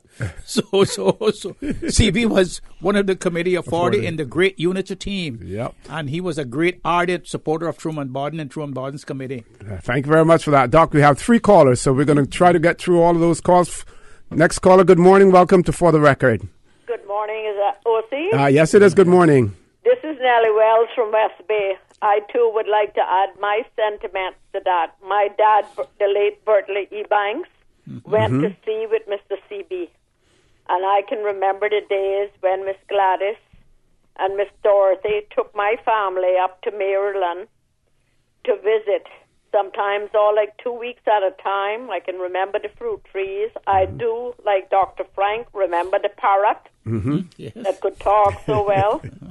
And I was good friends and still am with Jewel, Marie, Loise, and Floyd. And I would like to express my condolences to them. Okay, thank you. But you. also to say what a good family they were. Yes. And how much I, as a child growing up from West Bay, spent so much time in Maryland with them, and how kind they were to us, that they would feed us, and we would just spend all like 2 weeks in the summer holidays in that house there with them. And I do remember Miss Dorothy. And my dad and CB, like I said, they would be at sea, but Miss Gladys would always be glad to take us into her house just to come up to spend time while our fathers were away. Yep. And I do remember seeing him a lot of times, and I visited him when he was ill. And, you know, we would always, my mom, still alive, we would go to his house to look for him. And I would see him out sometimes and always go and speak with him and his helper. But, you know, he was truly a great man. He was. Thank you very much, caller. Thank you very much for that. Next caller, good morning. Welcome to For the Record. Good morning, gentlemen. It's good to hear you all this morning, and I'm saddened to hear about Mr. CB. That's how I knew him too, Mr. Clifton Borden. Yes. Good morning, sir. Good morning. Yes, morning. You know, I knew his children, particularly Lois and Floydo. Worked with Floydo a number of years in Lois. My recollection was we were in the same class, or about one class in age difference. I think we were all in the same class, really, Lois and myself. So I knew the family growing up, and Jewel, you know, of course, she was more like my brother's age. Lovely family. Good to hear from a family from Maryland. Steve will know what I'm talking about. Yes. Just that we were just down the road in Maryland, my grandparents' place. But, you know, something that he told me himself, Mr. Clifton told me himself. He said, you know, I don't know if you know this, but I used to be with your father during the war at Port Royal. They had the army there. And it was the defenses for Kingston Harbor against the particularly German U-boats. You know, the submarines were the particular threat. As I understand it, when France fell, Germany, of course, then basically were in control of the French territories, including places like Martinique, Guadeloupe, and so on in the Caribbean. And I'm told they even had a submarine base in Martinique, and they used that as a base then to harass the shipping really throughout the Caribbean and even beyond, you know, coming back from there to taking supplies to the United Kingdom. And so Kingston Harbour would have been a pretty strategic port, and apparently they had to use nets and, you know, so on across the harbour at night. That's right. And then they had these big old guns they had to man. And CB told me, said, you know, he was there and served with my dad, and you know, together they got on very well. And my dad in his later years, when he was, you know, quite ill for quite a long time, CB would go and visit him and so on. He was a lovely man, but remembered history very well. And, you know, a hell of a memory. Yes. Yeah, he informed me of history. I didn't even know, you know, about, you know, those days and what they had to do together there at the army to defend the harbour, and then also, of course, he had his other history of that was such iconic of Cayman, of being a seaman and so on. But lovely family, and you know, certainly my heart goes out to Lois and Slido, and you know, and Jewel and Marie, although I say we were different in age, so I didn't know them as well, but they were lovely, lovely people, and condolences go to them. Thank you for bringing them. Thank you very much, caller. We are getting close to a commercial break, but I think we can accommodate maybe one, possibly two calls before we go there as well.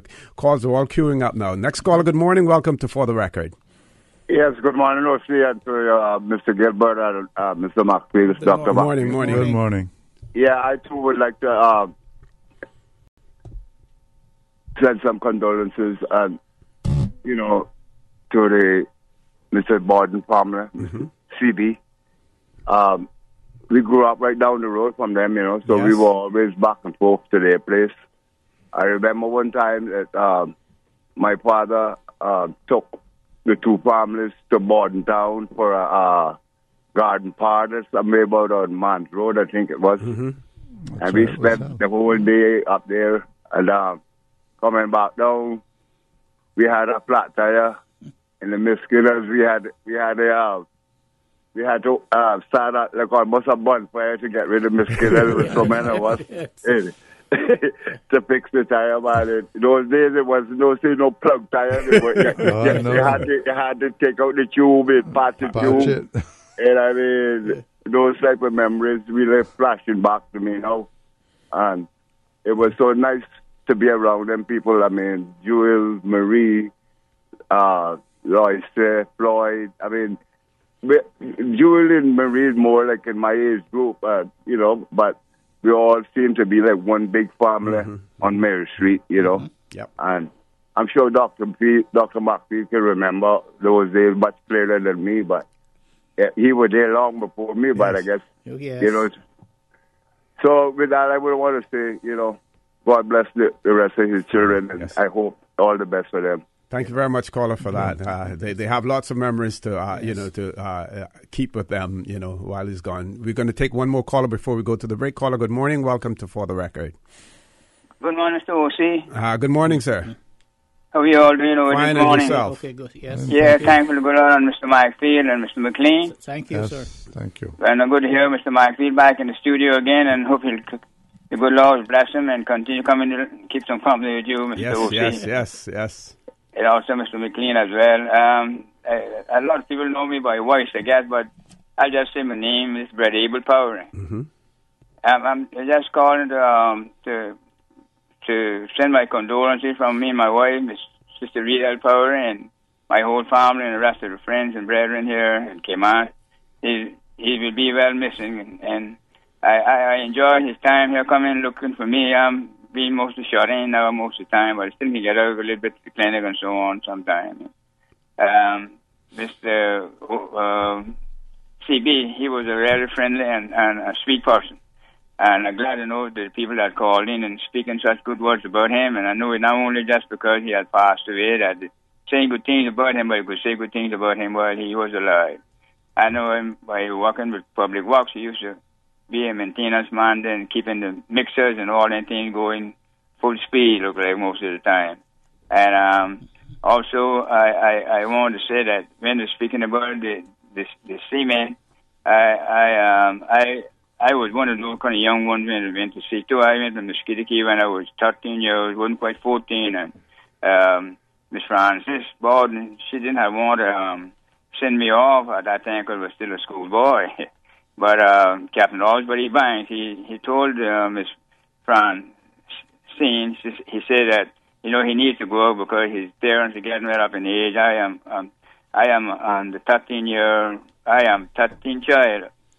I'm a 13 child out of my parents. I'm the youngest one, and she decided to let me go. They made me go with Captain Osborne on Taras with my brother Captain John Power and my brother a runner and Mr. Osgood Christian from East End. So we went out there and we got some turtle, and from that on and went out with national boat carriers, 17 years of age, so you know how to go, walk away from a messman up to something else. But anyway, I want to say this again, that I think that it would be good, Mr. O.C., if you could get some of this recording, put on this recording. Well, this is actually, it's on YouTube.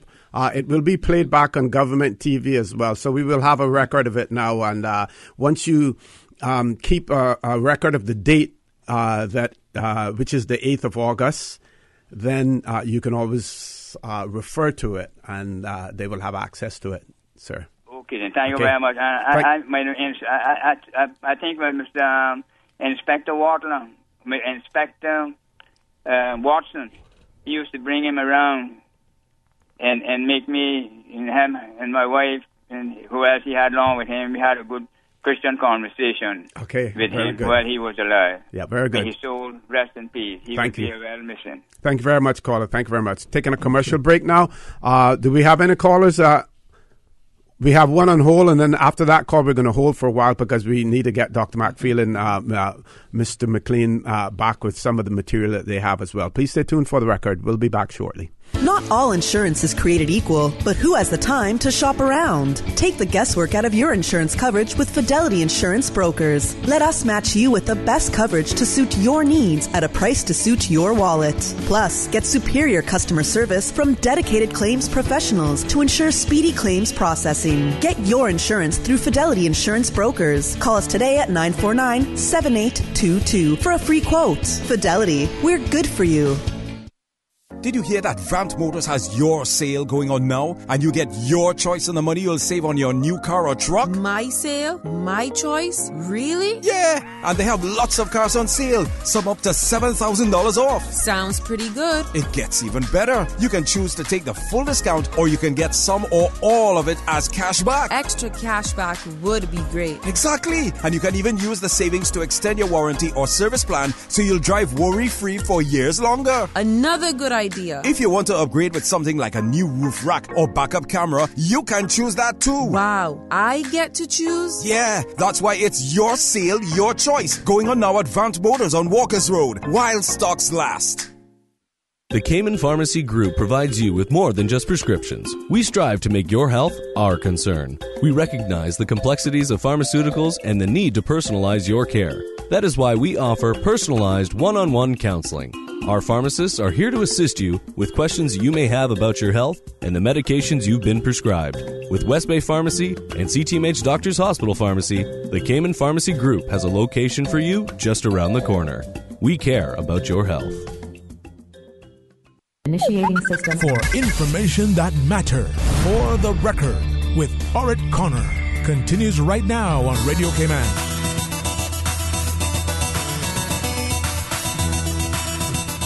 Good morning and welcome back to For the Record. We're talking and celebrating the life of Clifton Nevis Borden, passed away last week, Thursday, and he is an icon in the Cayman Islands, and that is vividly demonstrated by the number of calls that we have gotten in, the number of WhatsApp messages that we have received as well in that regard. And before we go to the call, I just want to read one WhatsApp message, and this one is on behalf of the Isle of Pines community. Our sincere condolences to the family and our Cayman community on a whole. We will miss him. I knew him. I had a great time at all occasions that I had the honor and privilege of to share with him. He will be sadly missed, but we are honored to call him a son of both countries, Isle of Pines and Grand Cayman as well. Let's go to the phone lines. Caller, good morning. Welcome to For the Record. Good morning, everyone. Good morning. Good morning. Good morning. This is Johnny Lee Clifford. I'm emotional, very emotional this morning. Hi, I've Miss been in Johnny. touch with Jewel, Marie, Loisa, and Floyd because it's been so many memories for me this week. The first time I ever left Cayman was going to Jamaica, and from Jamaica to Trinidad to join my husband, Charles Clifford, on the MS Samana, owned by Swanee Prudence Steamship Company, chartered by Alcoa.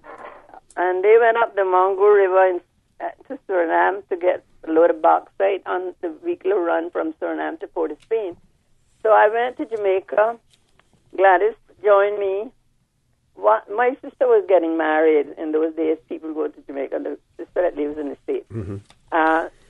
So when she got married, her husband is from the States, and Hazel. Some people on this listening to this morning will know. Anyway, that was the reason why I went. My husband was at sea. I'm not supposed to go to Trinidad. Gladys is not supposed to go to her husband because, I mean, you stay at home and they come home, save all their money, come home, do some more work on the house or whatever, and then back to sea, and that was our life in those days. Anyway, finally, my sister-in-law, my husband's sister, who lived in Jamaica, and like Jamaica was like to me then if I'd gone to Paris, first time off the island. This was in 1953. And my sister-in-law kept saying, because I stayed with her after my sister went to the States, I am going to send you to your husband in Trinidad. He's there every week. I mean, I didn't think that could be possible. It doesn't work like that for us, seamen-wise, here in Cayman. Anyway, this went on for about 2-3 weeks, and finally, CB and Clifford are coming to Trinidad and talking to me, and CB talking to Gladys and Cayman. I imagine, well, whatever way he communicated, finally I got the word. We are on to meet her at the airport. She's coming to Jamaica. We left by British Airways from Jamaica to Trinidad, and Gladys had Jewel and Marie, 2 little girls. I didn't have any children. I was married in 51, and this is early 53 now. And we stayed together in Trinidad. Sorry. We moved house about... I get emotional. Yes, that's okay. Take your time. We moved house about three times. We were in 600th Street last, when I've been talking to the girls, and Marie, and Jewel and Marie both were saying, oh yeah, I remember when we were living in 600th Street. Anyway, Loisa was born in Trinidad. She was born in December. And Kathy, my oldest child, was born in June. So Gladys and I had these 2 babies together. Gladys has the 3rd child now. This is my first one. And I'm the oldest of 10 from my parents. And yet I'll never forget how much I appreciated being with my first child, living in the house with Gladys and her 2 children. Every time I did something, I thought something was happening to my baby. Sometimes Gladys would laugh at me. And just to tell you that CB will be greatly missed, because over the years when we came back home from Trinidad and CB came home, settled here working, we kept in touch as much as possible, how as we kept growing in Cayman, how it became your close friends, children grew up and that sort of thing. This morning my memories is really taken me so far away. And CB was, I remember on the ship, I got to go on the ship for 6 weeks up and down the Mungo River, because that was before I had my first cafe. So I got that privilege. Gladys didn't, because, well, she had 2 children, and then she had Lois before I had cafe, so she didn't get that. But we were like one big family for the 2 years we were there. Okay, thank you very much, caller, for that. Thank you very much. Really appreciate that, and I'm sure that the family appreciates that as well. Let's take our last caller. Caller, good morning. Welcome to For the Record. Good morning, OC. Good morning, Mr. Maxfield, and good morning, Mr. McLean. And I think when you guys are together, we should call you the Three Musketeers. Well, I have something to tell them about CB that I'm not going to believe it. Jewel and I worked together at the Cayman Islands Development Bank. That's what it's called today. But Lois and I were friends. And I just heard she was born in Trinidad, so this makes it why she had like up my house. She used to bring her children up there for carnival. And one of the men that used to be there that controlled the children was him. And every carnival, he walked with us, and he used to say, Reba, if you want me to walk today, you better give me my T-shirt. And he used to go every carnival with me and Lois the children, and he used to march Georgetown, and that he enjoyed that. And, every time he saw me after that, he would say, oh, Reba, I miss them days, but it's not like how it was. They were good days with the children. I do not like it today. I say, well, Mr. Borden, I can't do nothing about it. But he supported me with Carnival and Lois for years. Think about that. A man like CB, he supported us. Yes. And he bought us stuff. He bought us glue. He would get us the water for the children. He was very helpful.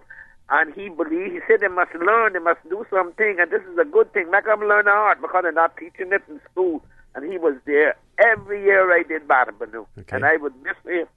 And I would want to send my condolence to his children because I knew him very well because I worked with him. Thank you all, and have a good day. Thank you very much, caller, for that. I believe we're going to end up going a little bit over this time. I hope DJ Lynn will cut us some slack with that. Otherwise, this conversation, we'll continue it. I'm going to be off for a little while, and then when we come back, we'll continue. But let's continue the conversation. Doc? Well, I just want to let your listeners know that there was another incident in which CB was very instrumental in 1942 when the Kamehameha One, is a merchant ship, was sunk off Georgetown Harbor. CB was one of the people who helped rescue them. I think he was probably working those big, huge binoculars that you talk about. It was up in the tree house when the torpedo went off. I think they say the home guys could see the flash from where they were, and they sent the Simboko out to see what was going on, and they found out that this ship had been torpedoed off the harbor, and CB relates the story about the engineer and one crew went down with the ship, and the Simboko saved as many people as they could. Yep. Now, the most of the men on the ship that were saved was burnt because they jumped overboard and the oil caught a fire on the ship, and they brought them into Georgetown Harbor. But Simboko brought them in, and the town hall was made into a makeshift hospital. And they were asking for sheets and all kinds of things to help the men. And CB tells a story about finally the American naval base that was here calling one of their couple of their planes and flew them out to Guantanamo Bay and to Tampa for treatment. And that was one of the places where CB saw action and the war. And CB told me a story about another ship being sunk off East End. Another ship went down off East End, but I don't think that anybody on that ship was lost. Oh, okay. And I think he said the 1942 one. It was a United Fruit Company ship that they sunk. Yes, they sunk. Yes. So here is the story of the narrative of a great Caymanian, a great man. He also tells a story about, and I think one of your callers reminisced about the fact that the Isles of Pines community. Well, CB tells the story about when the ship came in from Cayman, and the musicians would come from Cayman, and they would have the dances in Isle of Pines. Okay. And they would play the same music they played here. They would play it in Isle of Pines. They would bring all the ribbon, and they would bring all of the plat poles and stuff. And one of those ships was a ship called a Gravina. I don't know if anybody remember the Gravina. I've heard the name. And she was captained by a guy called they call him Captain Crosby. But this was Captain Crosby was a captain. And when I looked up the Gravina, she was no more than 60 feet long, and she would bring passengers, lumber, and she would bring fruit and all those things. And there's a picture of her in the Georgetown Harbor, as it was in those days in the Rock. She was toolmaster, a ketch, and to believe that so many people could come off that little small ship.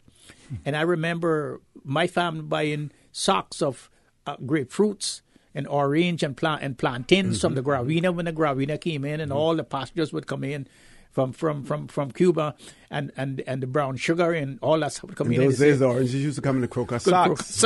Crocus socks, yes. And they would be selling them on the Iron Shore.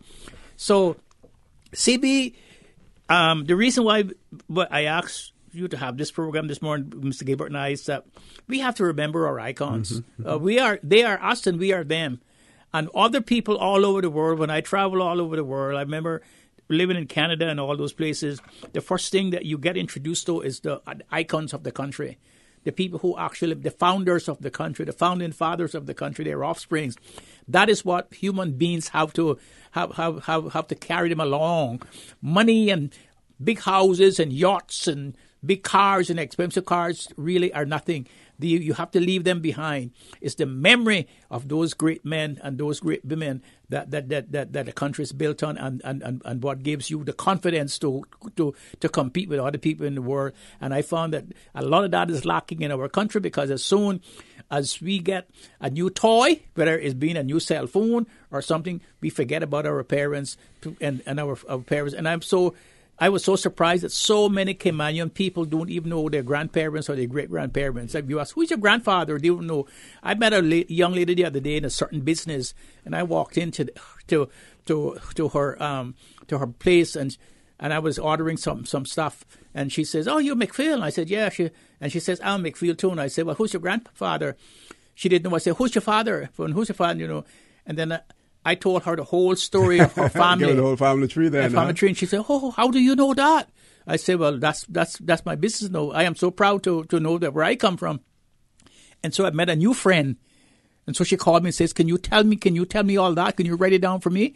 And that's what I'm doing for her. Excellent. Yes. Mr. McLean.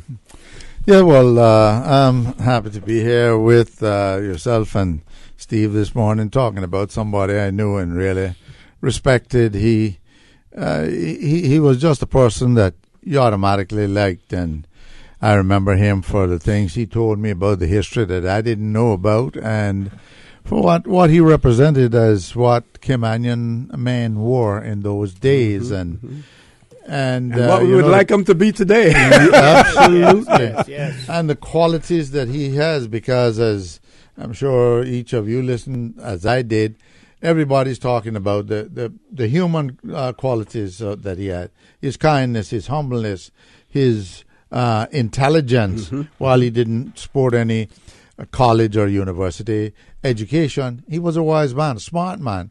After all, he went from a messman to an chief engineer, So, and I'd just like to express my condolences to his family. He will be missed. I used to meet him time and again at the supermarket on a Saturday, CB, and once we met, we had to stop and talk, and he was keen on politics, and I remember he was a great supporter of the Unity team, Jim Borden, Truman Borden, and those, and he, as you said, he was a strategist. I mean, he knew how to tell you to get around to get the greatest effect and support in the whole political scene. He didn't learn that from Fidel either, because he left it before Fidel. Yes. I remember one time I was running for election, and he was talking to me, boy, and said, "I hear you're going off running for election."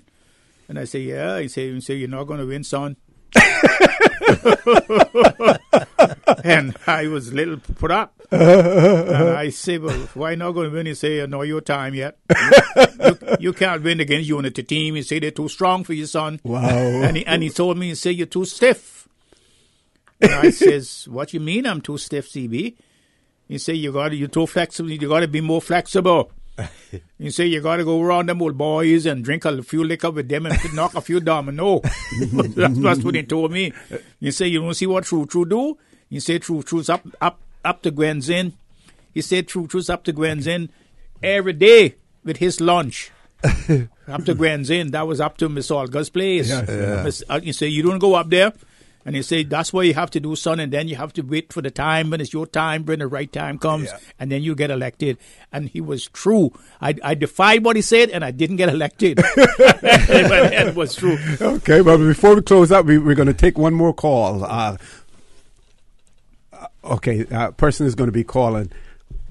What I can do in the meantime, DJ Lynn, is I can read something that I want to read as well. This is from iNews. Cayman iNews, November the 19th, 2011, as told to Christopher Tubot. It says, and this is the first of a series of articles, so I'll be looking for the rest of the series as well. And it says, this is the first in a series of articles. 88-year-old World War II veteran Clifton Nevis Bawden remembers life in the Cayman Islands Home Guard. I was born, and this is CB being quoted now, I was born in Cuba in 1923.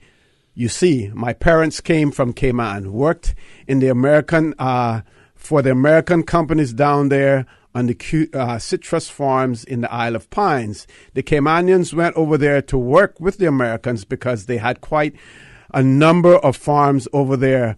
But when the World War started, the fruit business was going down because we couldn't get the fruits across to Florida because the submarines were sinking ships hand over fist. So everybody said, let's get out. I came to Cayman in February of 1942 with my parents. When I came to Cayman, they were enlisting men for the service for the Home Guard. My parents were from Cayman. The commanding officer at that time was Sergeant Highfield. He was from Canada, and he came here to train us. Then there was Captain Joseph Rodderwater. He was a captain, and we worked under him. And there's more to this story, but in recognition of time or the lack of time, and the caller, let's take the caller. Caller, good morning. Welcome to For the Record. Yes, this is Orrett. A lot of people know that name, but they don't realize that I'm the daughter of Captain Crosby Ebanks.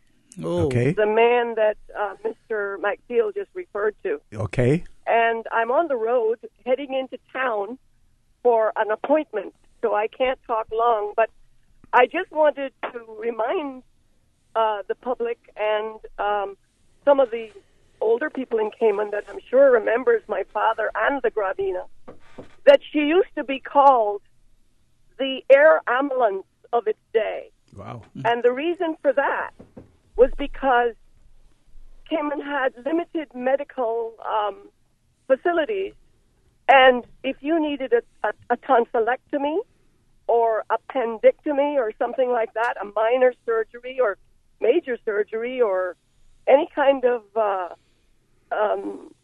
medical treatment, you went to Cuba. Mm-hmm. And the Gravina could make Cuba in 24 hours or less because of her speed. And that is one of the tremendous contributions that my father made to this island back in those days. And unfortunately, I have to get off the phone because I am driving, and I wish the public to remember him, because I remember when he died in 65, or I think he died in 1965, there were 7 people to his funeral. Wow. Of course, you know, I was saddened about that, but in those days, few people even had cars, and there wasn't communications as there is today. Yes. so people didn't even know. And I remember Ernest Panton saying to me later, he said, I didn't know that your father died. He was truly an icon. Mm-hmm. So I just will sign off by that and listen to the rest of your show. Thank you very much, caller. Thank you very much. Your name is, ma'am, what is your name again? Ora Halaban. What's the name? Ora Halaban. The last name, how do you spell it? Hollebon. Hollebon. Okay, Yeah, thank you. Most people knew me as Adelie Ebanks. Adelie Ebanks. But when I went to the States, I was called by my first name, which is Ora. Okay. So I kind of continued to be called by Ora when I came back to Cayman. Mm-hmm. Okay. But Halaban is my name, and a lot of people know me in connection with the Garden Club. Okay. Because I'm president of the Garden Club. Thank you. Okay, thank you.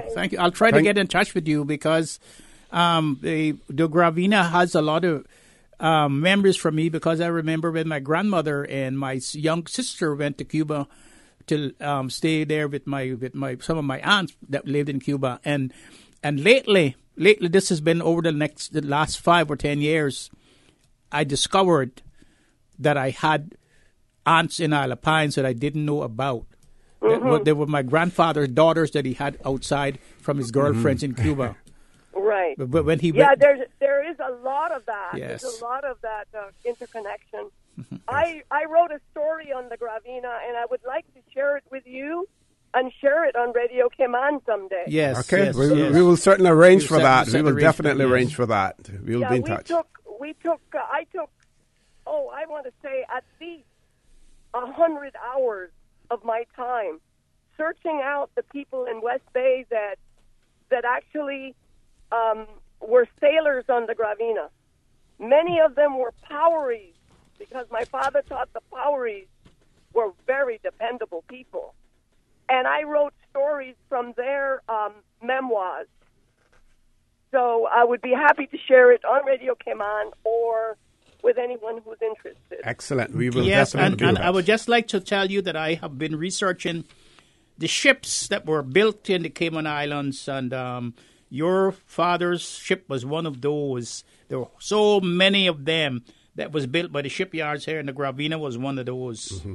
Thank you very much, caller, for that. Okay, all the best. Thank you. Folks, before I sign off, I need to remind you that, yes, the funeral for Mr. Clifton Nevis Barden, also known as CB, will take place on this Sunday. That would be the 12th of Sunday the 12th. The viewing of the body will be from 2 to 2:45. It will take place at the Chapel Church of God on Walker's Road. That is Pastor Alson Ebanks's church on Walker's Road.